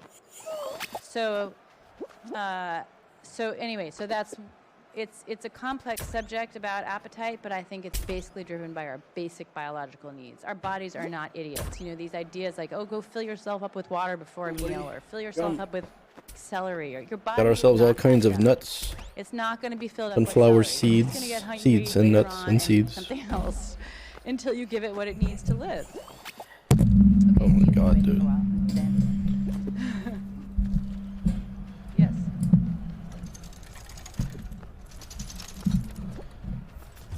Yes.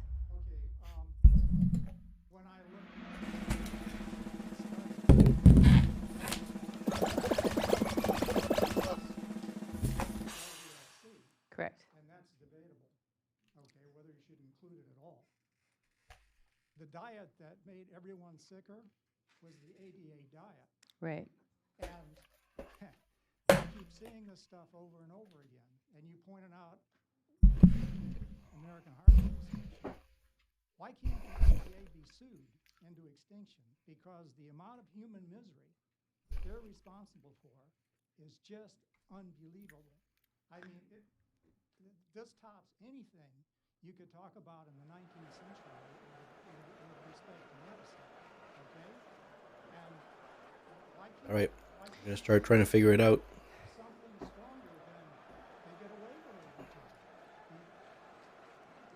Yeah, I mean, so first I want to tell everybody about this, a little bit more about this study. It's called the Verda study. I want to take the right Funded side. by a It company sucks. called Verda that made the mobile app. So I'm gonna take the right side. This is gonna send me left. And that was a really good way of staying in touch with patients. It's over 300 people who, when they entered the study, Let's try the left side. when they started the study, they had on average been suffering from diabetes for 8 years. That is very Oh, unlike other studies it's where wrong. people are pre-diabetic or, Oh, wow. or in the early stage of Dude, diabetes. These fucking people had serious press on diabetes. it. They were on multiple medications. Holy shit. And after 1 year of 212. very low 212. diet, which, by the way, they 212. tested with adherence by 212. measuring their ketone levels, which showed absolutely you cannot get ketones in your blood if you're not on a very low carbohydrate diet. So they had excellent adherence. 60% had reversed their diagnosis of diabetes, and compared to the Wow, control talking group, about which keto, followed dude. the American Diabetes Association diet, they have I'm gonna be 0.1% on this thing. reversal. And that's because the American Diabetes Association tells you eat carbohydrates, but just match it with insulin.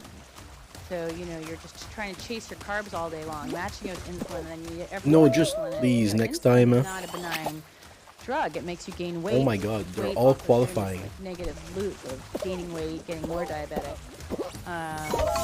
Oh my God, am I going in? Almost 100% No. supported by pharmaceutical companies that make insulin. What the hell? So it's just. If they would have passed me there, maybe, but oh my God. Captured GG. organization that is not That was serving the close. public. And why can it not be sued? I don't know that it can't be sued. I was told by one expert that if you have scientists, legitimate scientists, who will stand up on both sides of the debate, that they can make the defense that this is scientifically justifiable. There's legitimate scientific debate, and therefore they have protection against they have a lawsuit. But you know, What was I this? would love to see somebody. This stuff is really good.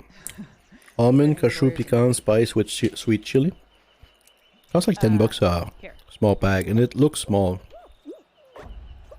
But it looks fine, That one? and the taste is really intriguing. Got some hazelnuts. Also, I like those hazelnuts. Hazelnuts have a great taste, The one that has the but obesity. I don't feel like it's something you eat a lot, just because it's more like oily. Dietary guidelines go in 1980. And in 1981, we have seen It's great to add to something. obesity. I don't think people get obese that. Like you can add this to your mix or whatever. So there something was going on prior to the initiation of the guidelines that was going to predispose people. Which were the American Heart Association recommendations. Was that what it was? Yes. So the official policy, people started Does it have changing iron? eating habits starting with the American 10% Heart iron. Association. In 1961, they told everybody, they told For 40 men grams. to I'm not even eating that. cut back on saturated fat and cholesterol.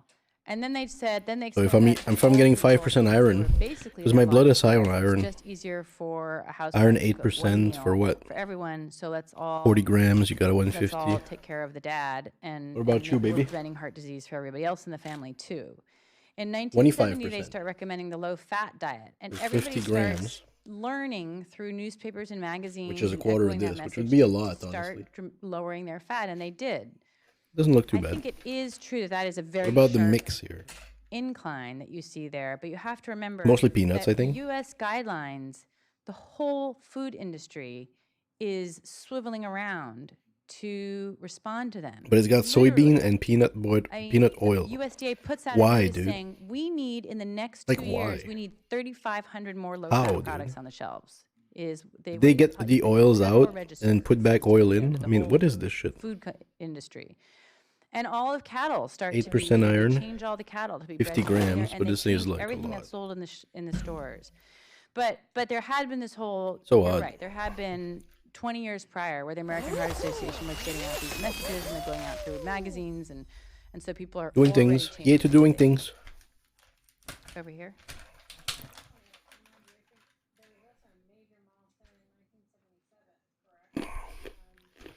Any sugar in here?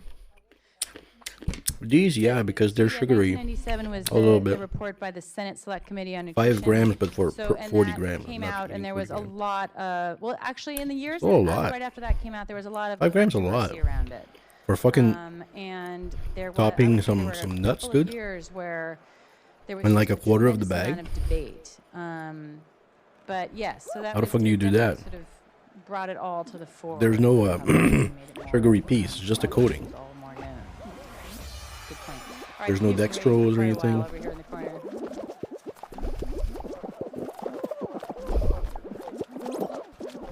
Get fucking blown up. Fucking jumping. What am I doing? The question is, am I calling for a rejection of epidemiological evidence or a more skeptical eye of it? I'm getting fucking. Epidemiology is really Oh my a science god. that is meant to generate. He's moved the fuck away from me. Oh my fucking god. So it really is meant to say, like, hey, we found an association between, meat and cancer. So let's go out and test that in a clinical trial. You can totally That's what do it's that. meant to do. You're not supposed to take the epidemiological finding as a basis for public policy. I mean, the level of certainty that you need to have. What is for this public middle policy supposed to of an be? entire population. It ought to be very high, a very high standard for telling Oh, okay, it's people, just you were telling hard. a healthy, in Gotcha. 1980, we were still Just a really fairly healthy precise. population. So you're telling a healthy population to change their diet, and you need a very high level of evidence. So in general, when you're looking at data, there's these data pyramids that they have. At the top are usually randomized We're controlled coming, clinical we're trials coming. or meta-analyses of those trials. At the bottom are epidemiological studies, and the critique of the dietary guidelines is missing that a guy. it's ignored Oh, so these that's my trials friend. Okay, and I think I get elevated it. the epidemiology. That's my buddy. The little eyes on top of him. So we're here, right? Why are we 8th place? Everybody else got it? Well, Before us? And these poor teams. Getting fucking rocked. Come on, buddy, you can totally do it.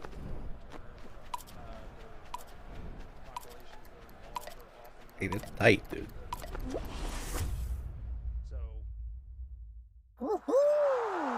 We are qualified, apparently. How many teams are there? We're 8th and we're qualified. How? Given its strengths and its weaknesses, and I'm just trying to clarify, is the position that you're putting forward that EPID should not play a role in Dude, your mic isn't working. development of this policy? I think for public-wide, population-wide policy recommendations, you need to have more than epidemiology to Oh, make. You goddamn. need to have replicated, randomized controlled clinical trials on humans, because the epidemiology has been shown, demonstrated time and time again to be unreliable. Let me give you an example. Let me tell you what I mean by that, just so everybody understands. In Come on, two Ninja. separate studies where they looked at nutritional epidemiological findings, which include in the past. Oh my god, dude. Kidding me? Vitamin E supplements, hormone replacement therapy, take beta carotene. This is fast, no? There's a long Not list of fast? them. When they test Oh my fucking lord. in rigorous clinical Man. trials, they have been shown to be correct 0 to 20% of the time. That means that 80 to 100% of the time they're I want wrong. to get hit by the thing, but I'm So, like not doing We it. can't. I don't think it's fair to bet the public health on those kinds go, of buddy. odds. Like I just can think do that's it. irresponsible, and we can see how we have gone wrong because the advice, all that the advice not to eat cholesterol in your eggs and your shellfish, and the reason we avoided all those really nutrient-dense foods was based on epidemiology. That turned out to be wrong. Same thing with low-fat diet. Turned out to be wrong. So I think we cannot, and not just wrong, but harmed people. Hormone replacement therapy killed women. So I think that we I'm cannot so afford done. to be that wrong. And we should not we should not risk our public in these kinds of experiments. It would be better. Oh no! I mean, this is so according to bad. the medical dictum, it is better to do no harm. So better to remain silent. Guys, you have to counter man in the yourselves. corner. Jesus Christ. Crazy. Presentation. Thank you very much. Thank you. So, a couple questions. First one. Look, he's going left. I have to go right. Cleveland Clinic and Dr. The Esselstein's only hope I have. Yes. Heart disease. Do you feel like that's Oh my goodness, I did this. Number two is Yes. you probably have followed the China study, which yes. Those people have Hey, if I fall, dude. pregnancies and they're mostly vegan. The third thing Oh is, no. the Give me a break, man. dairy that our forefathers ate is different from the Only one of our guy fucking made it.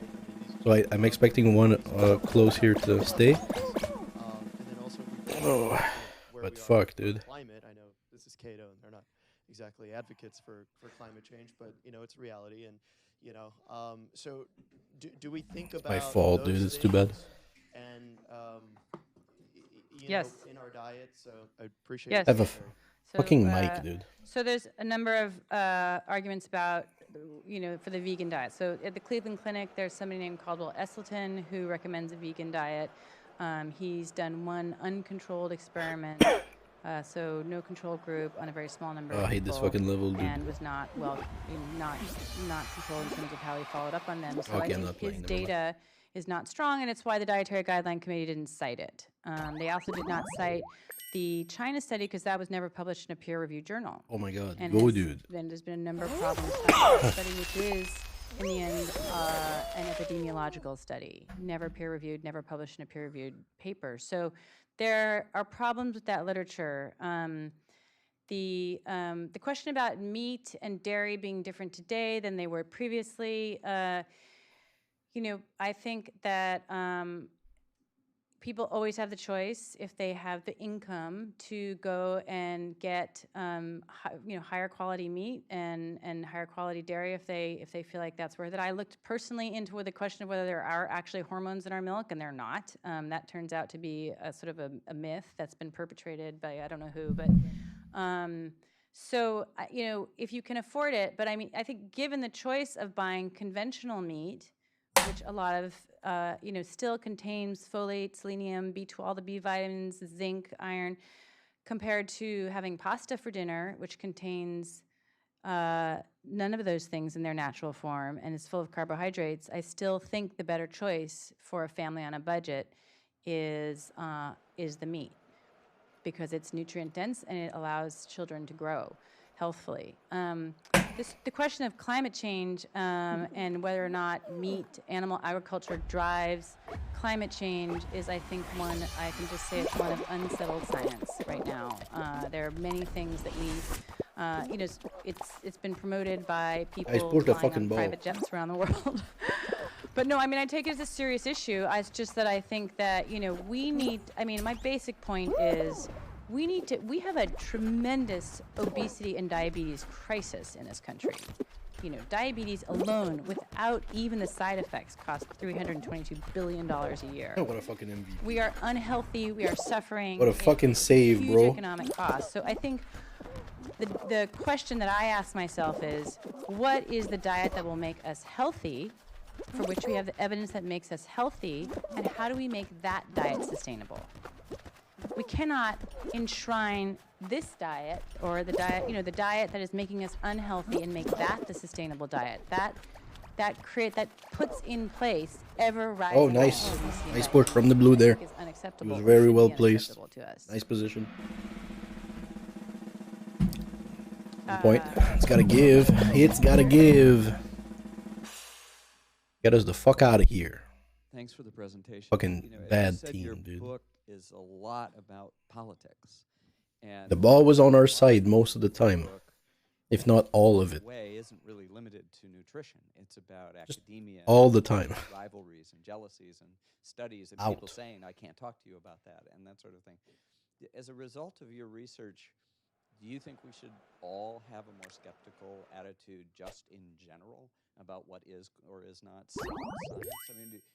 does it give you a perspective on questions? The vaccine controversy and whether or not it's such a slam dunk, or we shouldn't at least have a grain of skepticism about whether or not that's settled science. What we got If here? you're asking me Pepe. if I have any trust left in the world. It's because it's cheaper to eat. The answer is You just said not that? Oh very no, I mean much. Like, I really distrust half a most mile ago. claims now that I've Cheaper to seen eat how at McDonald's than science it is to can be cook a nice distorted healthy meal. and how I think the process of I think that used to be true. is so there's so. Have you seen the price at so McDonald's, deeply man? That's flawed, fucking not by insane. Like scientists $15 for themselves fucking necessarily, but something. by the way it becomes Not in America though. America's institutionalized. cheap. Hypotheses are adopted by America's institutions, fucking and then fast food can be favored fucking hypotheses, and $3, then it's $4 for something impossible to good. be a dissenter or a critic. And so Impressive. the voices of the critics become marginalized. And this is happening at a shockingly fast rate now that we have, you know, the way that scientists and academic institutions have learned how to play into the media and do PR for their science, and because they know that's also how they'll get more research grants. So it does make me very skeptical about the ability to trust science. So unfortunately, yes. I need to be one of those people that like goes off and lives off the off the grid. Have we ever seen this? Yes, over here. I was wondering how does fast food fit into all of this, because in 1980, besides... I'm first. Oh no. Just fall. Just be done with it. Really started to take off. Dude, he just fucking jumped in the middle. So The your guy's not question wasting about any fast food, time. I think is an excellent one, which is we have seen over the we've seen the great rise in manufactured foods, but it really started in the 20s and 30s, where the rise of standard biscuit companies. I'm fucking going, dude. They're all that's really when Totally fast doing food this. started coming into Can't even being. see me. And then That's they the hardest really, part. You you don't really went see into where you overdrive, are. I think in the last 30 years. So we're surrounded by what people call a toxic food environment, and it is really Move. hard for people to resist that. That's definitely a factor in what's driving obesity. But it's also true that there are many A lot. overweight and Look, sick people look. who There's are a train trying coming, dude. I'm saying junk food is not What the an easy only map. explanation. And there are a couple data points that I want to give you on that. Consumption What of an sugar easy has been fucking map, dropping dude. We're just since 1999. training our So way has the to the finish consumption of line. refined grains. Consumption of whole grains has been rising Too since easy. 1999. Those are trends in the right direction. Barely You'll had to see jump. a Notice? difference in obesity. Maybe Fucking there's a didn't have to lag do shit. time, response, I don't know. And it's also true that there are many, many people Fucking meat train our who way in. have had non-junk food laden diets. In other words, those nearly 50,000 women who all went on the Women's Health Initiative, they were not told to eat junk food. They were told to eat fruits, vegetables, whole grains, and they did not get any healthier. This, of course, dovetails with my own experience, making my own bread and having lots of fruits and vegetables and not eating sweets and being Airtime, extremely baby. good. And I We're only supposed to got like fat when I was jump and sicker. So stuff. I think that junk food is one component, but it is not the only story here about why we If are. they didn't want me to fucking do my strats, they should have made the platform smaller. Okay, lady in purple. Look, look at everybody. Look at everybody. They're all doing something. Oh, where am I? What am I doing? Please. Because they don't use up as much land. What's up, dude? Do you have any comments on this? So, I'm not an environmental scientist, so the question about vegetarian diets being better for the planet, I think that you can look at, the argument has always been there's, it takes more inputs to create a pound of meat than it does a pound of plants, right? And that's always, so why should we be eating meat? Because this is... No way. Calculate in a pound of plants Oh, 99. with 99. obesity, diabetes, heart disease, maybe cancer. That Come all on, of a sudden swing, looks man. like a very expensive pound of plants. Everybody's on this, like it's the only option. Meat without all the disease would be a better Yeah, just chill here, man. He never saw it before. How about back there in the greenhouse? Gone. Fucking gone, dude. And you're the wrong place. Hi, I just wanted to... My God. Oh, he's gonna make it, though.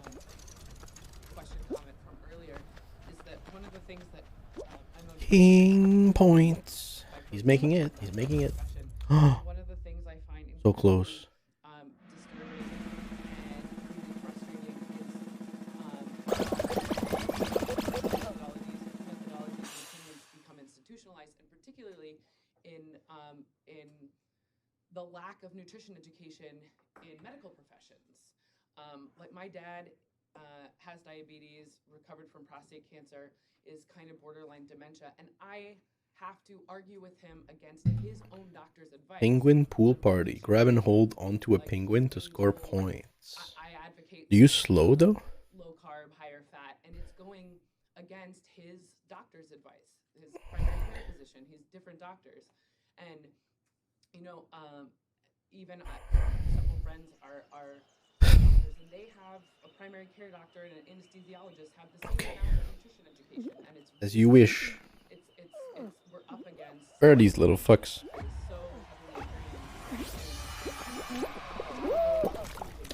Yeah.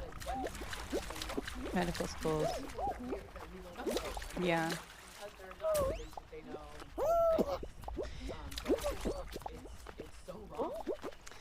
Well, this is why our strategy for change is to change the guidelines, because doctors are taught the guilines. And they must follow. If you're in a large medical practice, you must follow the guidelines, or you risk being sued. You risk medical. Well, we have a doctor in the audience. This fucking penguin, come here. We're not allowed to not teach the guidelines. Another friend of mine who's in medical school and wrote and said, I just sat through, they get like 1 or 2 days of nutrition training in medical school, and they are taught the guidelines. And he says, our teacher is What are we supposed to do? teaching the guidelines, and I Getting just fucking rocked. I'm on a low carb diet, and I just can't believe what he's teaching us. And he went to him after the lecture and said, how come you don't mention anything about other kinds of dietary patterns? And the professor himself said, well, I myself am on a ketogenic diet, but I'm not just chill here, dude. allowed to teach you anything else, and that's because of the medical association. Oh, it's such a nice place. The guidelines are considered. You can the just gold fucking standard. chill here, Gold dude. Standard worldwide. And until that Damn. changes, it imposes such rigidities on our whole medical system. Nobody And sees I you feel behind there sorry too. for doctors, because it's not their fault. They're really they're just doing what they've been told, and so but there is a rigidity imposed upon them that they most people can't break out of. So I agree, it's a somewhat tragic state of affairs. Yes, thank you very much. This is the final. We've just had 40 to 60 years of The collective race. error destroyed in just 45 minutes of excellent and elegant destruction. It's absolutely brilliant. And the questions could tell how engaged the audience were. Thank you very much for a wonderful, wonderful talk. And then upstairs, there are drinks, and I'm glad to say lots Thank of you very much, Chad, for this wonderful, wonderful evening. Jesus fucking Christ, man. It's better than wit than not. You started with 24 calories, maybe What do we get? a half a calorie. Better truth. Okay. Will end up as VLDL. So that little Japanese guy with the little hat, working out in the field, eating rice for the next, 90 years, can he die of a heart attack? Shit, I'm the wrong one. The wrong one. Okay, but that's not so bad. Okay, if you make it to 90, you're doing all right. Fucking A. Okay, because that VLDL. I'm in the wrong fucking place, man. Should have done 2 on 2. Little bitty VLDL. Okay, and that serves as a substrate for adipose deposition into your fat Pretty cell, bad. your triglycerides. In addition, because the insulin went up in response to the glucose, your brain sees that signal, and it knows that is supposed to shut off further eating. Okay, in other words, hey, There can be some I'm slower busy pipes too. Oh metabolizing my my lord. breakfast. I don't need lunch. Okay? And so you have a nice negative feedback loop between glucose consumption, the liver, the pancreas, and the brain no. to keep you in normal negative yin-yang Oh my god. energy balance. Let me through. This is good. This is not dangerous. This is what's supposed to happen. All right, so now let's talk about a different carbohydrate. Nice. Let's talk about Nicely done. my favorite carbohydrate. Maybe yours too. Oh, fuck. I'm too late, man. I'm way too late. Ethanol. Ethanol is a carbohydrate, isn't it? What are they doing? Here's the structure. Carbon, hydrogen, oxygen. It's a They carbohydrate. just jumped? But we all know that ethanol is a toxin. right? A poison, right? You can wrap your Lamborghini around a tree, or you can fry your liver. Your choice. Depends on how much you drink and how often, right? Okay. So we know that ethanol is not good for you, except, of course, a little bit is good for you, right? So we can talk about that too later if you want. Okay? But let's talk about how it's bad for you. So here's acute ethanol exposure. Okay? CNS depression, vasodilatation, hypothermia, tachycardia, myocardial depression, pupillary responses, respiratory depression, diuresis, hypoglycemia, loss of fine motor control. You all went to college. Here's fructose. Nothing. Doesn't do any of those because the brain doesn't metabolize fructose. Okay? Alcohol gets metabolized in the brain to cause all of those things, but fructose doesn't. Okay? So fructose is not an acute toxin. Ethanol is. We control ethanol, don't we? Okay? We have something called the Bureau of Alcohol, Tobacco, and Firearms, right? We have all sorts of things. We tax ethanol. We do all sorts of things to limit consumption of ethanol. Okay? The Nordic countries, okay, all the liquor stores are state-run in an attempt to try to set the price of ethanol high enough so as to discourage consumption for public health reasons. We have 1,500 years of alcohol control policy in this world to draw on in terms of how to limit consumption. Very well said, no? Got it? Okay? Old Because stuff. ethanol is a toxin and we know it. So let's consume 120 calories in ethanol. Shot of Maker's Mark. Anybody taste it? Yeah, good. Okay. So, 24 calories right off the top. Oh, this guy Okay, fucking the did stomach and the a intestine fucking has nice something uke called on the us first there. pass effect. So 10%. Oh, this ball. And kidney, muscle, and brain will Guys, consume the other push it. 10%. So there Push goes the ball. 20% or 24 calories. Push, right off the push, top. push it, train it through. Come on, baby. How many was it for Push. glucose? It was 24. This is fucking nuts. So 4 times Guys, the substrate push the is fucking gonna hit ball. the liver. And there's the rub. Okay? This is a volume issue. Guys, we're gonna how show are you. we in at this? So, the how ethanol did we comes get in, this? How did we get diffusion, here? There's no receptor for it, no transporter.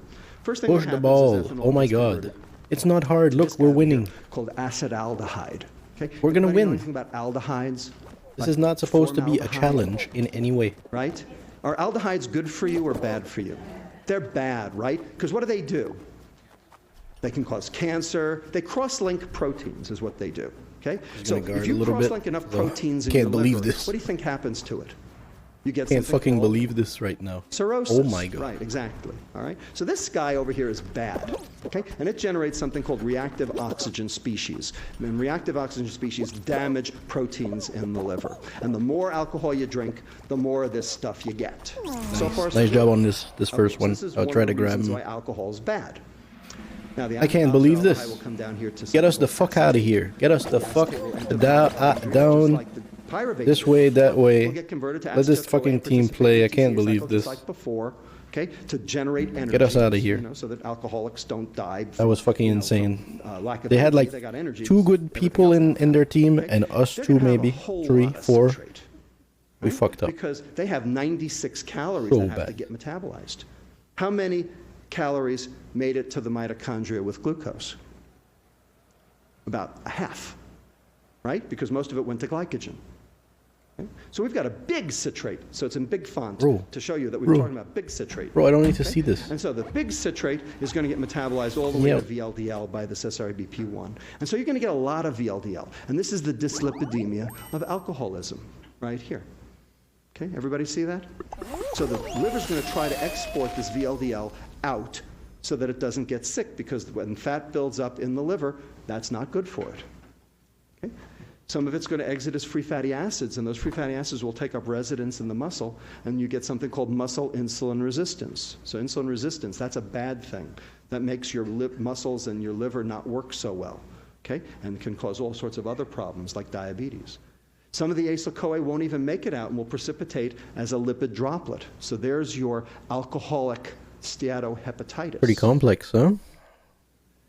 This acyl-CoA and this ethanol and these reactive oxygen species can start this enzyme activated. Okay, it's called C-Jun N-terminal kinase 1, or JUNK1, and it really is JUNK1 because it is the bridge between metabolism and inflammation.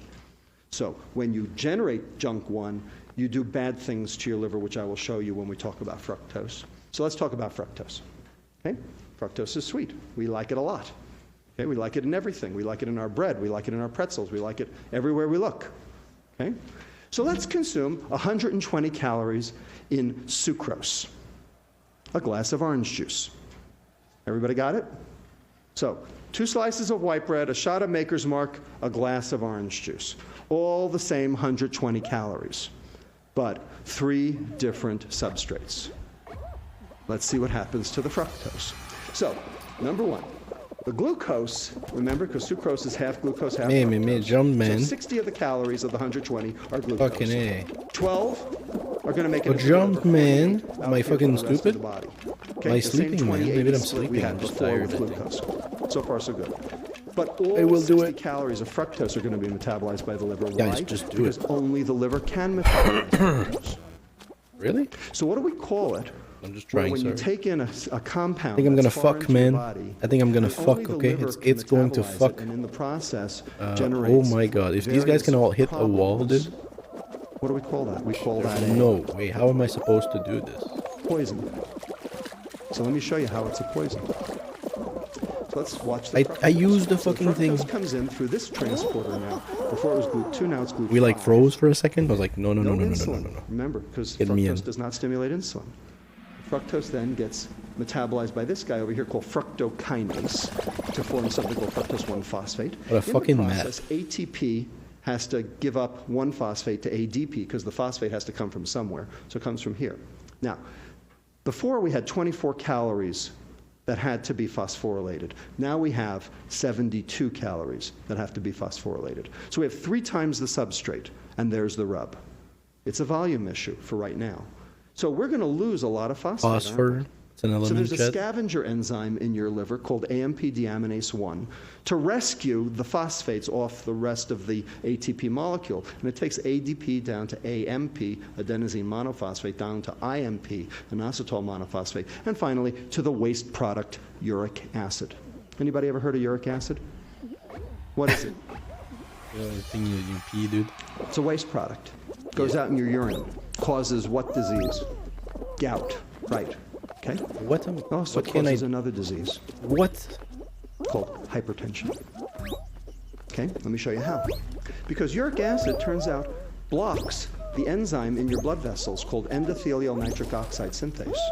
And that's the enzyme Can we really that makes do this this? stuff called nitric How oxide. is this a good idea? And that is your endogenous blood pressure lowerer. That keeps your blood pressure low. So when you can't make it, What your the blood fuck is pressure this? goes up.